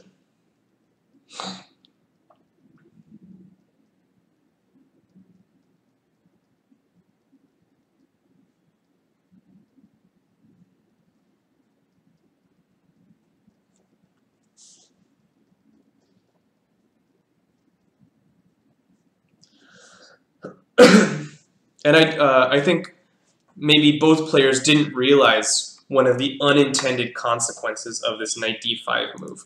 Because this knight d5 move has allowed something. Castle. You want to castle.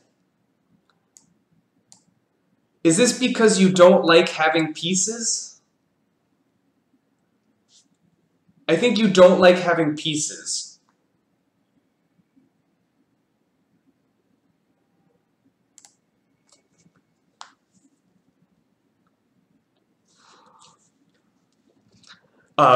Very good S2004. Black can go e5 here. And the reason black gets away with e5 is white, maybe without realizing, blocked up the d file. And because of this, black gets to totally dominate the center with this e5 move. Anytime black gets e5 in a Dutch, it generally means black is doing pretty well. So this e5 move, very, very strong. Notice that if instead of knight d5, say white plays a total nothing move, e5 is unplayable here because of this open d line. And black has to play king takes, and this is not going to be good. But after knight d5, there's no trade down the d line, so e5 is playable. Black just owns the center. White is sort of obliged to take, because I don't think white wants to allow this e4 move. But after takes, this knight is under a good deal of pressure. f4 ideas are floating in the air. Remember that bishop trap? Well, it's no longer mate on h5. So, I mean, you can take. But after queen takes, again, queen h5 is really nothing. I just go king f8. And here's the problem. White is sort of committed to long castling, but I don't know if you want a long castle into this. Like, that's a scary long castle to make. So black is just doing really well here. He has control of the center. He has most of his pieces developed. He's going to play a move like bishop e6, rook d8, and call it a day. So black's doing well there. But okay, black played knight takes d5, which is also a fine move. Don't get me wrong. This is by no means a mistake from black. He allows queen h5, takes, and here black goes queen e8, just guarding the checkmate. No mate in one. It's a good move, stopping mate in one. Here, white goes queen f3.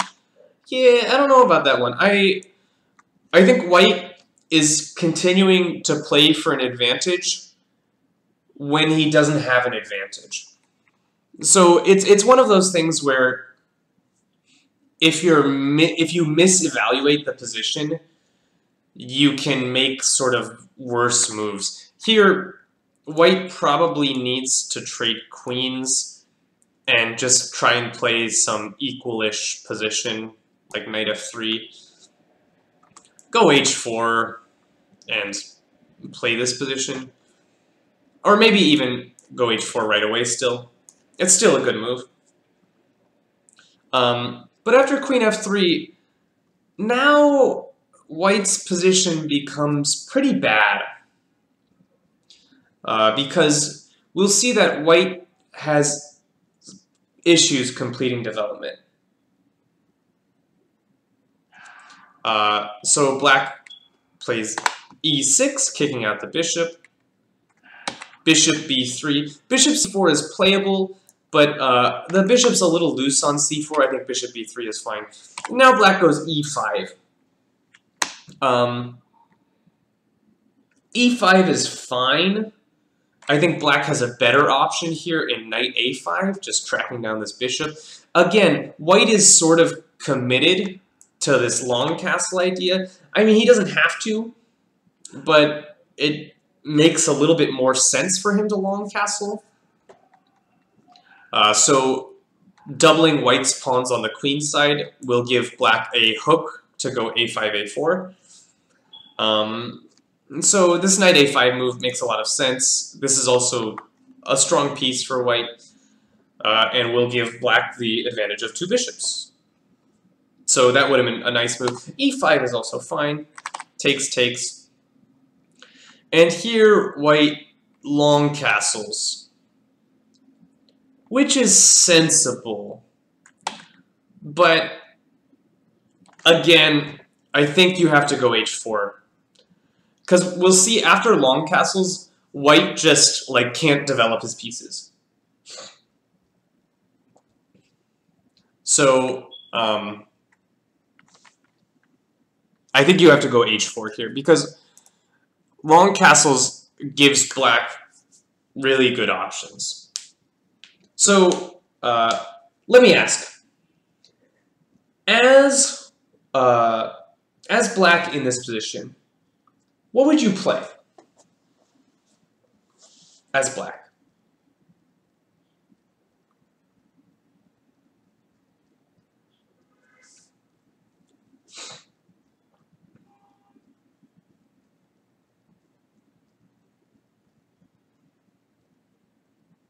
I think black has an okay move and a great move.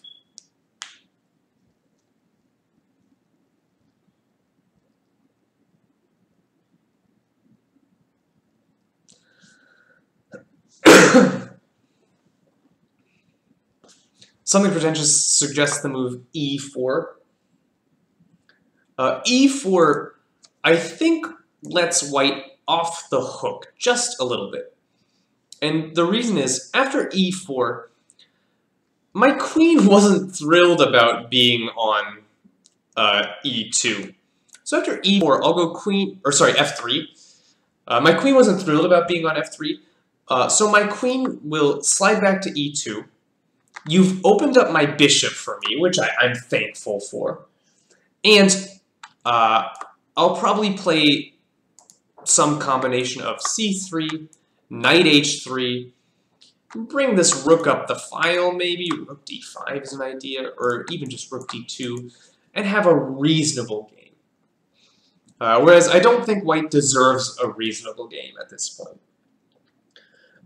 Bishop e6 from Magnus Grandelius. This was the move that I was initially attracted to.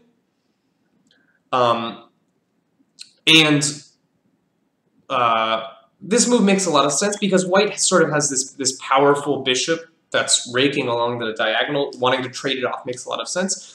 So this was originally the move I wanted to play. But after takes, and h4, again, white is okay. There's a better way to employ this bishop e6 idea.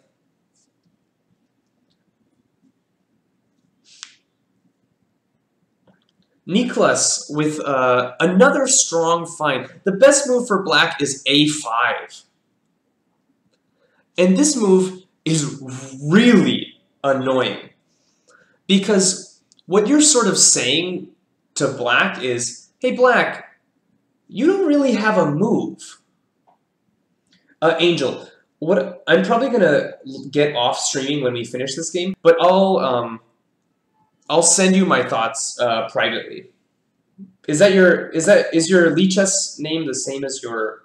Oh no, you have your. I'll find your Lichess name on because it'll be in the game link. So, looks like we're in dropped frame land again. Hopefully this doesn't last too long.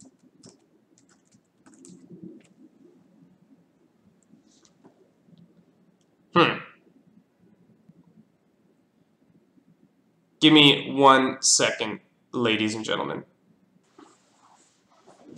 And we're back. We're still dropping frames because my internet hates me. Arg. Blarg. I even called my ISP about this. I don't understand what's going on.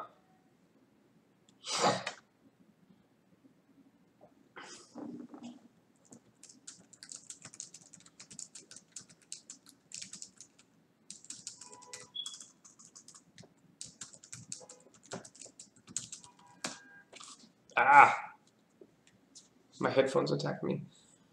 So I'm going to keep going. Let me know if for some reason the sound is not coming through, because the sound is really most of the show. You don't need to see my face. You don't care about my face. You care about the chess. That's why you're here. So we'll push through, and with just hopefully good sound quality. That's what I care about the most. So yeah, a5 is really strong because white has a hard time moving. For instance, if you go knight e2, you trap your queen. It's kind of a bummer when that happens. If you go knight h3, I fork you. Also a bummer. If you move your bishop, well, then I go bishop e6 because I got this move a5 for free. And a5 can only be a beneficial move for me. If you go a3, I go a4, and then bishop e6. And again, that can only be beneficial to me. So a5 is truly a good move. a5, also, I should mention, if you finally decide to go h4, then again, a4, and now a3. And I'm breaking open the queen side. And you have problems. You have big problems. You're going to have big... Yes, the frames are hitting the floor. That is truth. So a5 is a really strong move. Bishop e6 is a fine move. The move in the game is neither good nor fine. The move in the game is a blunder. And this is sort of an inexcusable blunder, if I may be blunt. The move chosen was f4. And I understand the move, because what black is saying is your piece is trapped. But I don't know how to fix this. I'm sorry, guys. We are just going to power. We're going to power on through. So this f4 move, it's logical in that it traps the bishop, but it's not well analyzed. And the reason is, the line is super forced, and you have to look at this. So, which is bishop takes f4. And then you start to go, there are problems. There are big problems. And the problems are, if you take the piece, you lose on the spot. And that's a simple, simple calculation. So this move f4, it's played with not enough curiosity. And what I mean by that is the black player did not ask himself, he just said, okay, I'm winning a piece. But you always have to consider your opponent's best response. And clearly the best response is to win a pawn. And then you might realize, oh, this is more than a pawn. This is a killer attack. So knight d4 wins time against the queen. But Prune found the best move, which is rook takes d4, renewing the threat of discoveries. So if you take the rook, that's not going to end well. For instance, probably just knight h3, threatening rook e1, and your king is on e7, and that's terrible. So rook takes d4 is a good move. But again, black is resourceful. Black finds a nice move here. Black shuts down discoveries with the move g4. Again, winning time against the queen. So white has to move the queen, queen d5, and now black takes the rook. And here, this is a really interesting position. So white has sacrificed an exchange, but white, in return, has gotten one pawn, and black is severely lacking in development. So, as the white player, you have to start looking for ways to play incredibly actively. Because if black consolidates this position, he will be better. But you don't want to give black time to consolidate the position. So this is a critical moment here. How can white play actively here? What would you play for white in this position? Awesome, Artika. I'm glad to hear it's working for you. And what would you play for white? How can white play actively?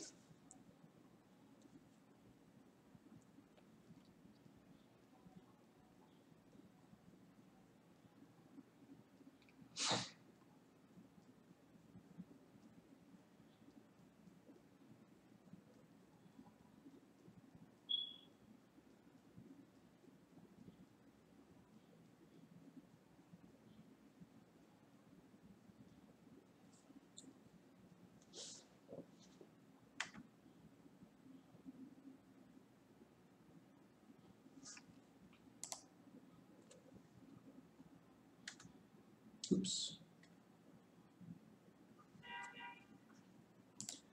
Bishop h4 threatens queen c5.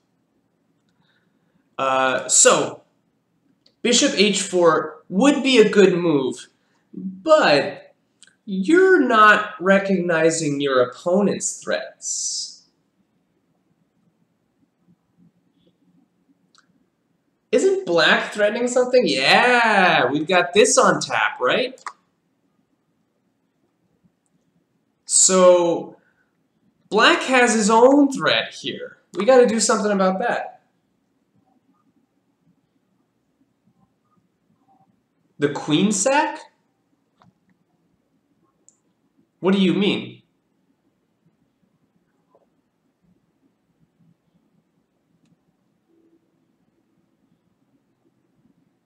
Oh, you mean Prune's saying, what if we sacrifice the queen in this position?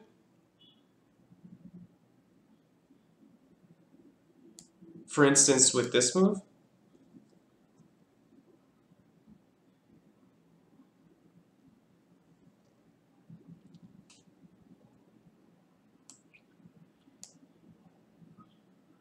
This is complicated.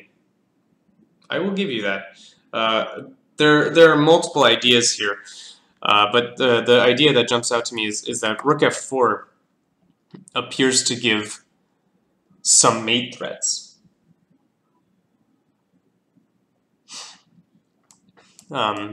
Because after rook f4, yeah, it's scary. If black goes king e7, then we have bishop h4. Black must go king d7. And here, as white, I might do something as simple as knight takes f3.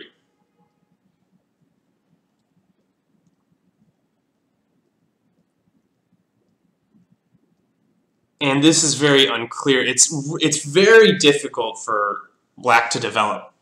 However, black or white only has a single piece for the queen, which is, well, okay, I say a piece and 3 pawns. But there are mate threats, right? I wonder though.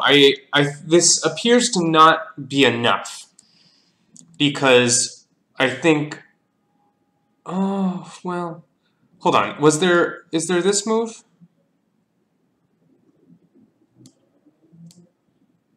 The king on c6, man. Ah, no, I've lost the queen. No, I haven't. Hold on, did I lose the queen the move before? No, I didn't.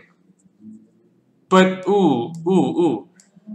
No, then I don't have rook f7. That would have been mate otherwise, if the bishop was still here. Excuse me. So this is like inches close to working. But it just doesn't quite put itself together.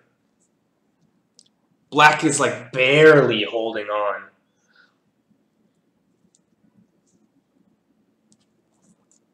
Because this is so scary. But this is probably not best for white. I think because now white has too much stuff that's hanging. For instance, you probably have to go bishop b3 back, but then I get bishop e6 in. So instead of going for this rook f7 line, you should probably go for this knight takes f3 line. And now there are ideas of rook d1. It's very difficult for black to develop. As black, I would probably play the move c6, just trying to tuck my king away. But no, c6, I'm running into this, which is forces queen takes f7. c6 is unplayable. Yeah, it's I'll say it's incredibly difficult for black to play. I'm being told by chat that is objectively equal, but this is incredibly difficult for black to play. Also, maybe just taking the bishop is good enough. Maybe after rook f7, just taking this. No, I've blundered this. No, I haven't, because the rook suddenly guards it. Yeah, I wonder what black plays in this position. Maybe black plays bishop takes e5. No, that doesn't run into this because the rook hangs with check. But here, rook f7, king c6, rook e1. Nope. This is very complicated. Can I take this and just play that position? Yeah, I might just take this and play this position. But here white is... No, it's 2 pawns for the exchange. But white is clearly better because the king is on c6.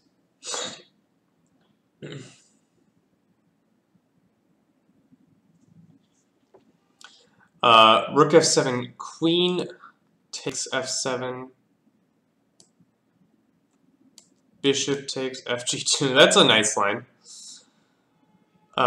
Here I go bishop e4, and you're up a lot of material. Yep, I'll give you that one. I missed that. That's a nice shot. Okay, so you can't go rook f7. You have to go in for these knight takes f3 lines. And here I think white is practically better, because I think it's hard for black to play. It's very hard for black to play. Black probably has to play this. Maybe black should go queen takes f7 here, because otherwise you're running into rook e1 issues. So yeah, I think maybe this would be the end result. No, sorry, not this position. Knight takes f3, bishop e5, rook f7, queen here, and just bishop d6. And I would rather be white. Knight takes e5. Hold on. Rook f7, queen takes f7. That's true. That's true. So this is unplayable, actually. Okay. So after rook f7, you must go king c6. But then rook e1. Now you're busted. Yeah, this is busted. So, okay, you can't go bishop takes e5. I would have played this, to be honest. Like, if I start seeing these positions after knight takes f3, I might have played this. I don't see a move, really, for black. You can't go c6. I mean, you can. You could go c6 and play this position. Maybe this is best, playing this position. But like e6 is starting to be a threat here. King c7. Yeah, this is playable, I think, for black.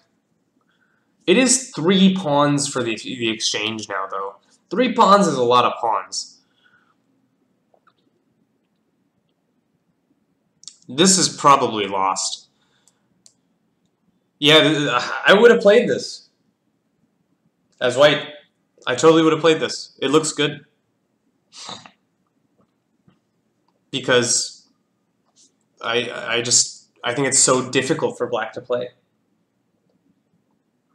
It's a cool line. After g4, you give a full queen, but you just get such compensation. I wonder if this move is possible. With the idea of going to g7.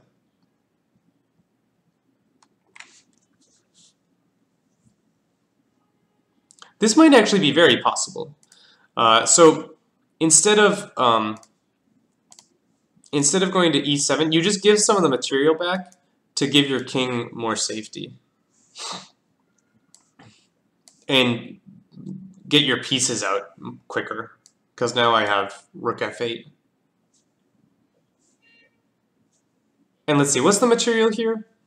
It's 2 rooks. It's 2 pieces for the queen. This looks more reasonable.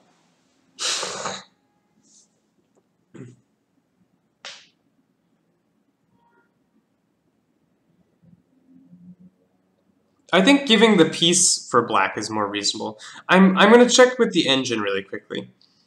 Fe5,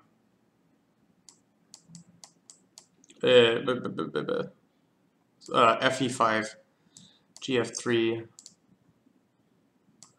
rook f4. It wants to go king e7. It wants to brave the waters. It didn't like this bishop f6 line. Ooh. Bishop f6, it doesn't take it. Yeah, I wouldn't find that. I might actually in a game, because it's pinned. No, it says my king will weather the storm on e7. King e7, knight f3, and queen g6, huh? Oh wait, can't I check first? And it just brings its king out. Okay, yeah, I don't believe it, but the engine says it's defendable. Yeah, I might have played this as white. Anyway, enough silliness. Back to the game. Queen d5 takes. We were looking at this position where I said white needs to bring his pieces out quickly. Yeah, the best move was not found. The best move is knight e2. And you might say, well, hey, the knight is hanging. And I would tell you, well, mate is hanging. So knight e2 is a nice move because it blocks black's threats. It continues to develop, and we're moving quick. And the problem is white has a pretty clear plan that's hard to stop. And that plan is to go f5 and then knight to g6 or e6. So, for instance, if you try and trade queens, I say no. You're tied down to this square, which is annoying for you. And then if you go bishop hunting, I go f5. And this threat is too much.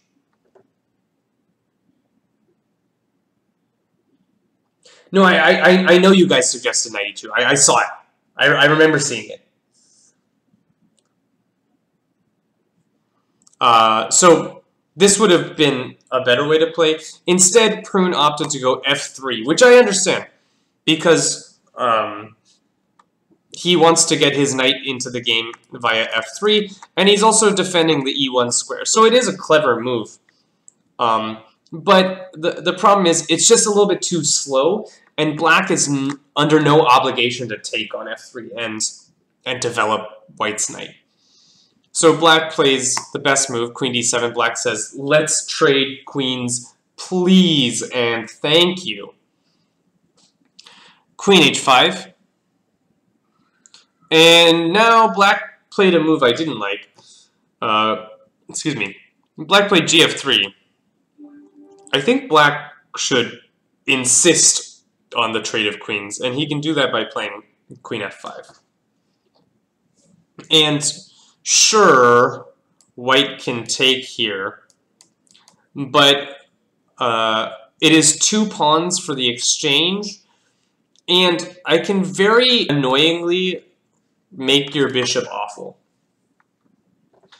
Although I suppose your bishop comes out to f2. But here, like, black gets all his pieces out, black's position makes sense. Yeah, you have 2 pawns for the exchange, it's equal, it's roughly equal. But after gf3, Prune can keep some advantage by playing sort of the unintuitive queen f3. But the point behind queen f3 is that white is down some material. So white needs to keep the queens on. And after knight f3, the queens actually come off by force, because black plays this move queen f5. It's a nice move. And the point is, the queen is trapped. The queen is going to be forced to exchange itself. So this is starting to look better for black, because black is consolidating his position. There's less threats to his king, especially now that the queens are coming off. And here, white sort of compounds his issues with the move queen h4.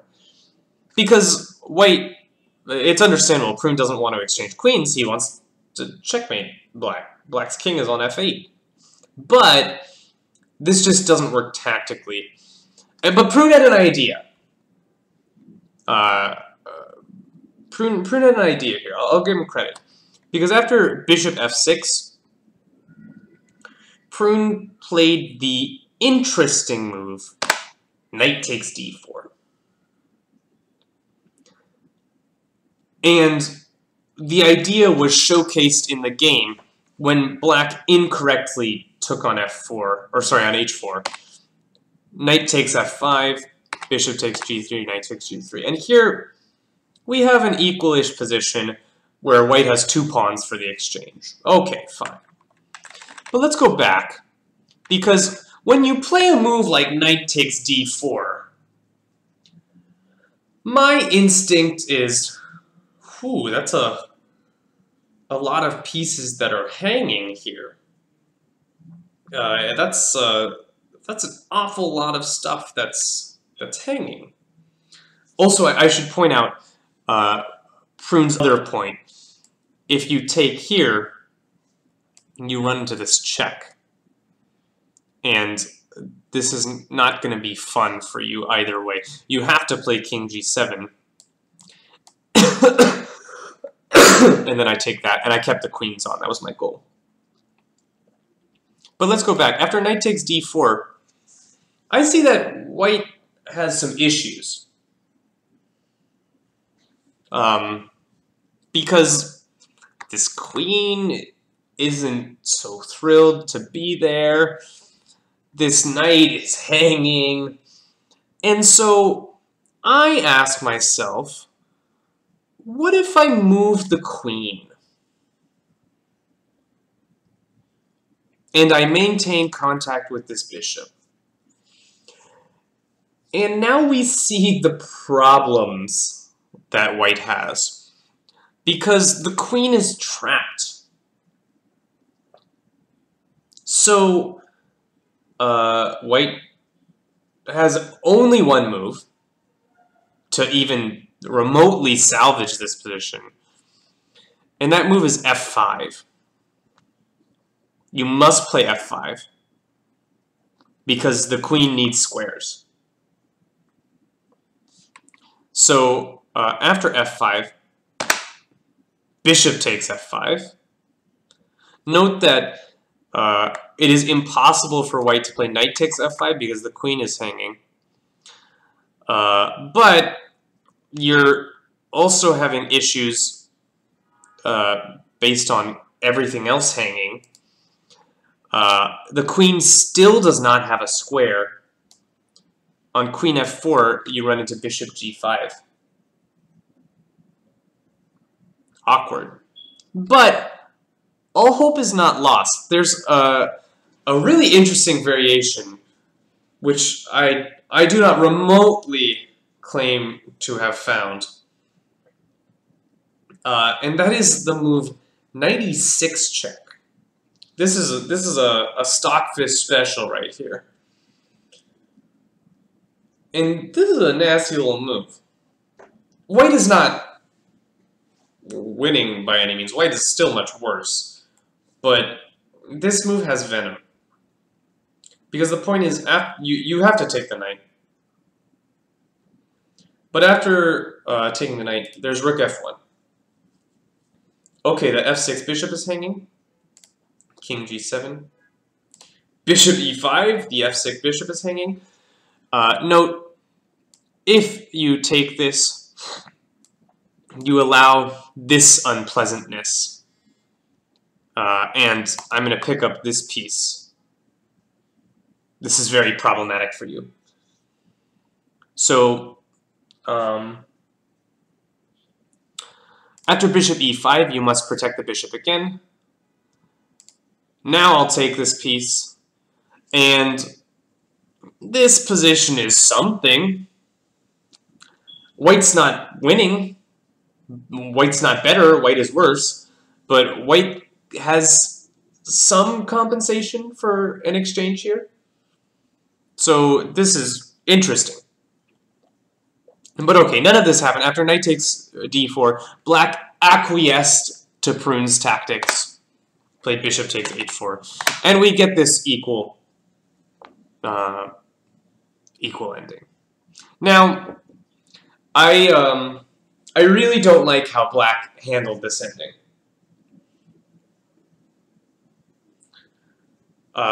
Because as black, I'm sort of like, wow, none of my pieces are doing anything. So I think I would almost instantly play the move bishop d7. I think this is the move I would play in a heartbeat.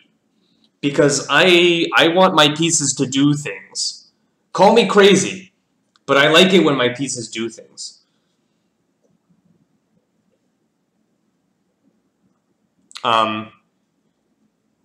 So after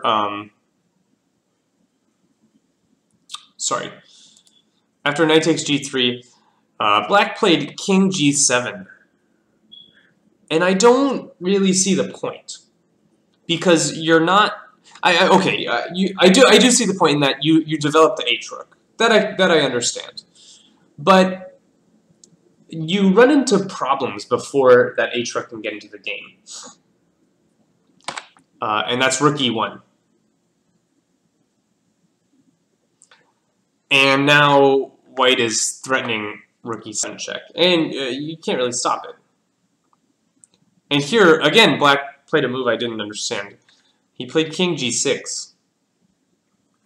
And this to me just feels like, it continues to feel like black is not meeting the demands of the position. I mean, I do understand king g6 in that he's not allowing black to fork off the c7 pawn, but rook e7. And let's just see what both sides have accomplished over the past 3 moves. White has brought his rook from h1 to e7. That's a massive improvement. Black has brought his king from f8 to g6. It's unclear that that's even good. It's unclear that we even want the king on g6. So, just not a good handling of the endgame. Black is not getting his pieces out. Prune plays a nice move here, c3, giving the bishop the option of coming after the king here.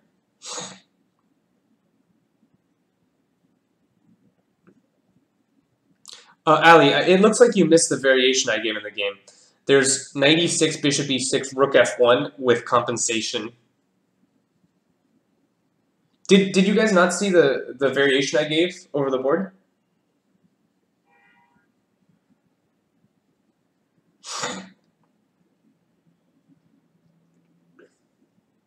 Oh, I'm sorry. Ali is giving a different variation. Let's go back to that. And that is, after queen f5, queen h4, bishop f6, knight takes d4, queen g6, f5. He's suggesting queen g7.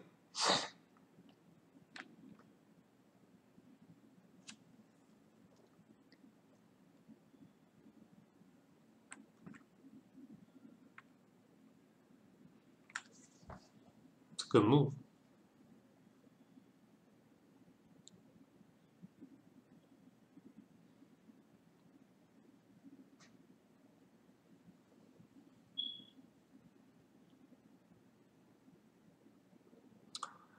I wonder if I have compensation for the piece here.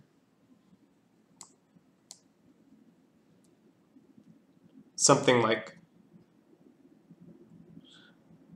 I have a hard time imagining I have compensation for the piece here. Let's put the engine on, because I don't know, to be honest. After f5, queen g7, queen e4. Yeah, it loves this for white. Or no, it loves this for white!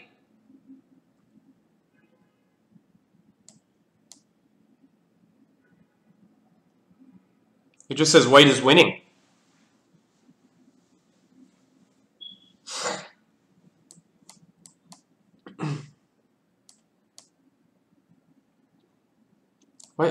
Why can't I go bishop d7? Queen b4 check? And white, it just assesses this position as winning for white. +5. Who knew? Who would have guessed? Black's up a rook, but white is winning. Never would have guessed. Wow. Okay. That's some engine nonsense, I guess. It's true. Black is totally undeveloped. Anyway, let's get back to the game. So this rook came in. C3, I think, is a nice move. Let me turn the engine off. Rook b8. It's understandable, right? He wants to develop the dark square bishop. And here, Prune played, I think, an understandable but suboptimal move. He played the move knight e4. And knight e4, it's improving the knight. The knight is starting to eye up some juicy squares like d6. So knight e4 makes a lot of sense. But in this position,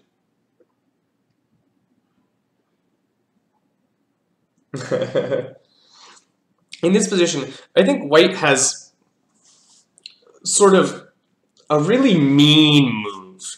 A move that underscores how bad black's position is. And in this case, it has to do with our theme from last week of prophylaxis. Black just played rook b8, and he has a clear idea of, I want to develop this bishop. So white here can play the really nasty move, h3. And I'm just asking black, hey black, what move are you going to make in this position? I would love to see what move you're going to make. Because I'm saying to black that you have no improving move. Can you guys not hear me?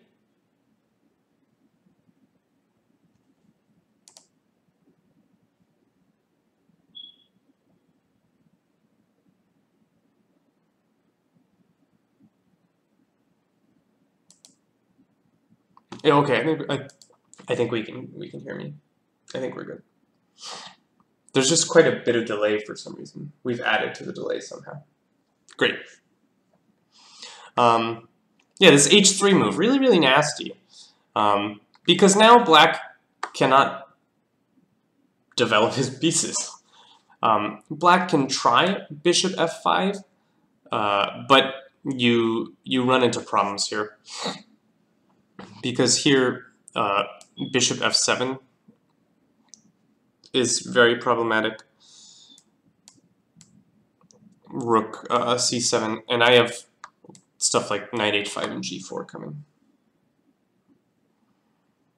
So this h3 move, it's cruel. It's a cruel move. Just saying, how do you plan on developing any of your pieces?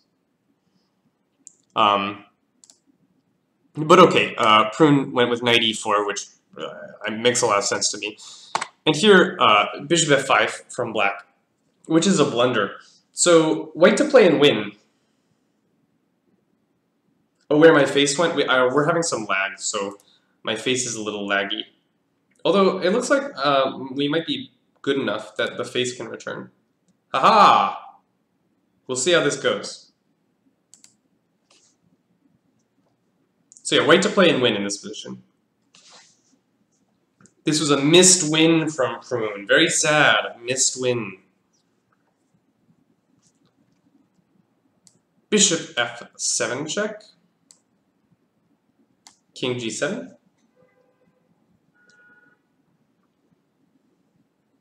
Return of the face. That's so stupid. I love it.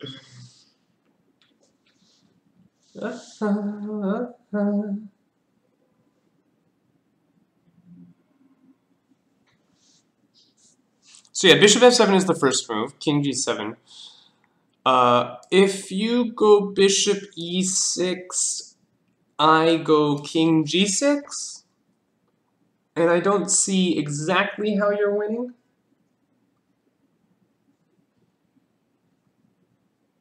Yeah, so here we have bishop h5, and you're fucked.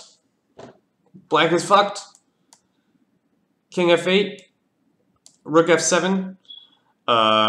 If king g8, that's literally mate. So after rook f7, you're forced to walk into the discovery, and you lose. You gain time, yeah, that's true. Very grandmasterly of you. So yeah, this black loses. So after a move like bishop f5, we always go checks, captures, threats, right? The first move I look at is that one. It's the first move I analyze. Now, to give Prune some leeway, he was likely low on time at this point. It's only 45 minutes, and we're on move 28 of a complicated game. So it's very likely that Prune was quite low on time. But again, this should be the first move we look at. First move. Instead, Prune chose knight d6, which hits the bishop, hits the b7 pawn, looks very natural, but is not winning. And now black blundered. Again, maybe black was low on time, but I think this is a little bit inexcusable. This rook h7 move. When you play a move like rook h7, you have to consider your opponent's response, and of course you consider checks, captures, and threats. So the two moves I'm looking at, well, okay, the three moves I'm looking at in response to this are bishop f7, rook takes h7, and knight takes f5. And I see that actually two of these moves win for white. This wins for white because the knight defends the rook. You can't take back because the rook hangs. And the move played in the game by Prune also wins for white, which is rook takes h7. And white simply wins a piece. So, even if you don't know what to do, it takes like 15 seconds of calculation to see like, oh, rook h7, I can't play that. Even if that was my idea, right? after a little bit of calculation, I'm like, can't play that. So at this point, it's time to give the b7 pawn, because you can't defend it. So it's time to get some activity for the b7 pawn. Move like rook d8 makes a lot of sense to me. Although rook d8, I'm still worried. I'm very worried for black. But at least my pieces are playing. Or maybe, sorry, not rook h7. Maybe better is to go rook f8 so that this rook can go to d8, because I don't really want this rook sitting behind the b pawn for forever. Or, I don't know, maybe I go a5 just to be annoying, play a4. But I can't play rook h7, it just loses. So, takes, knight takes, king g6, g4. We're just watching Prune's conversion here. Rook e8, and here Prune ends the game stylishly. So, oh, is it lagging in? No, we're good, we're good. So bishop f7 check is a stylish end to the game. Prune converts to a king and pawn ending where he's up 2 pawns. It's clearly winning. Takes and knight d6 check. And this is the game. I mean, the king comes, we make a pass pawn, and we sell our pass pawns for the queenside pawns, and black can't even take, so black resigns. A really nice game from Prune. I thought the position was so interesting out of the opening, and I thought there was a couple of cool moments that I want to highlight in this game, where just being patient. I think patience is such a chess virtue that a lot of people lack. The first position is right here, where black can play just the very patient move a5. And basically, what black is saying to white, you're saying, hey white, I don't think you have a move that improves your position. I don't think you have a good move. And of course, this also comes with this threat of a4, a3. But it's just these identifying these moments where you're like, I don't think my opponent can do anything. And then you play really, really slowly. I thought this was an awesome example of that. Another example was later on in the game, in the ending. As soon as I find it. It's around here. Yeah, right here. Just white telling black, hey black, what are you gonna do? I don't think you can make a good move in this position. Those can be the most powerful moves, where you just slowly build up and you say, I don't think you can do anything. Why would you play the Berlin against a 1500? I want to win against them. So yeah, I thought this game had these cool instructional moments of just patience. And also this idea of making sure you understand the opening. Because if... here in this game, white sort of allowed black to solidify on the king side. And as soon as black can solidify on the king side, he actually has an advantage because he has so much space on the king side. So understanding your opening, not allowing black to solidify, play h4, and not moving the same piece twice in the opening. Lord knows we don't do that. So this knight d5 move is something to look at for next time. Also allowing black to break open the center and just have strong control of the center. So, yeah, really interesting games. Up next week, we have, on board 1, I know we have Razor Boy, no, it's Hisetnam versus Razor Boy, which I actually had the pleasure of watching live. Was super interesting. sort of rouser structure. It came out of a Trompovsky, I think. Another d4 game. And the board 2 game is Liemvo versus JG777 in a King's Indian. All 6 games, d4 games. Sounds like some mod bias there. Maybe something pretentious has corrupted the mods into picking only d4 games. But I hope you enjoyed watching. I hope you learned something. I'm gonna head off because I've been here for 3 hours now. But thank you all for watching. I hope you enjoyed. And I will see you guys next week with these 2 games, Liemvo versus JG777 and Hisetnok versus Razor Boy. Have a good night, everyone.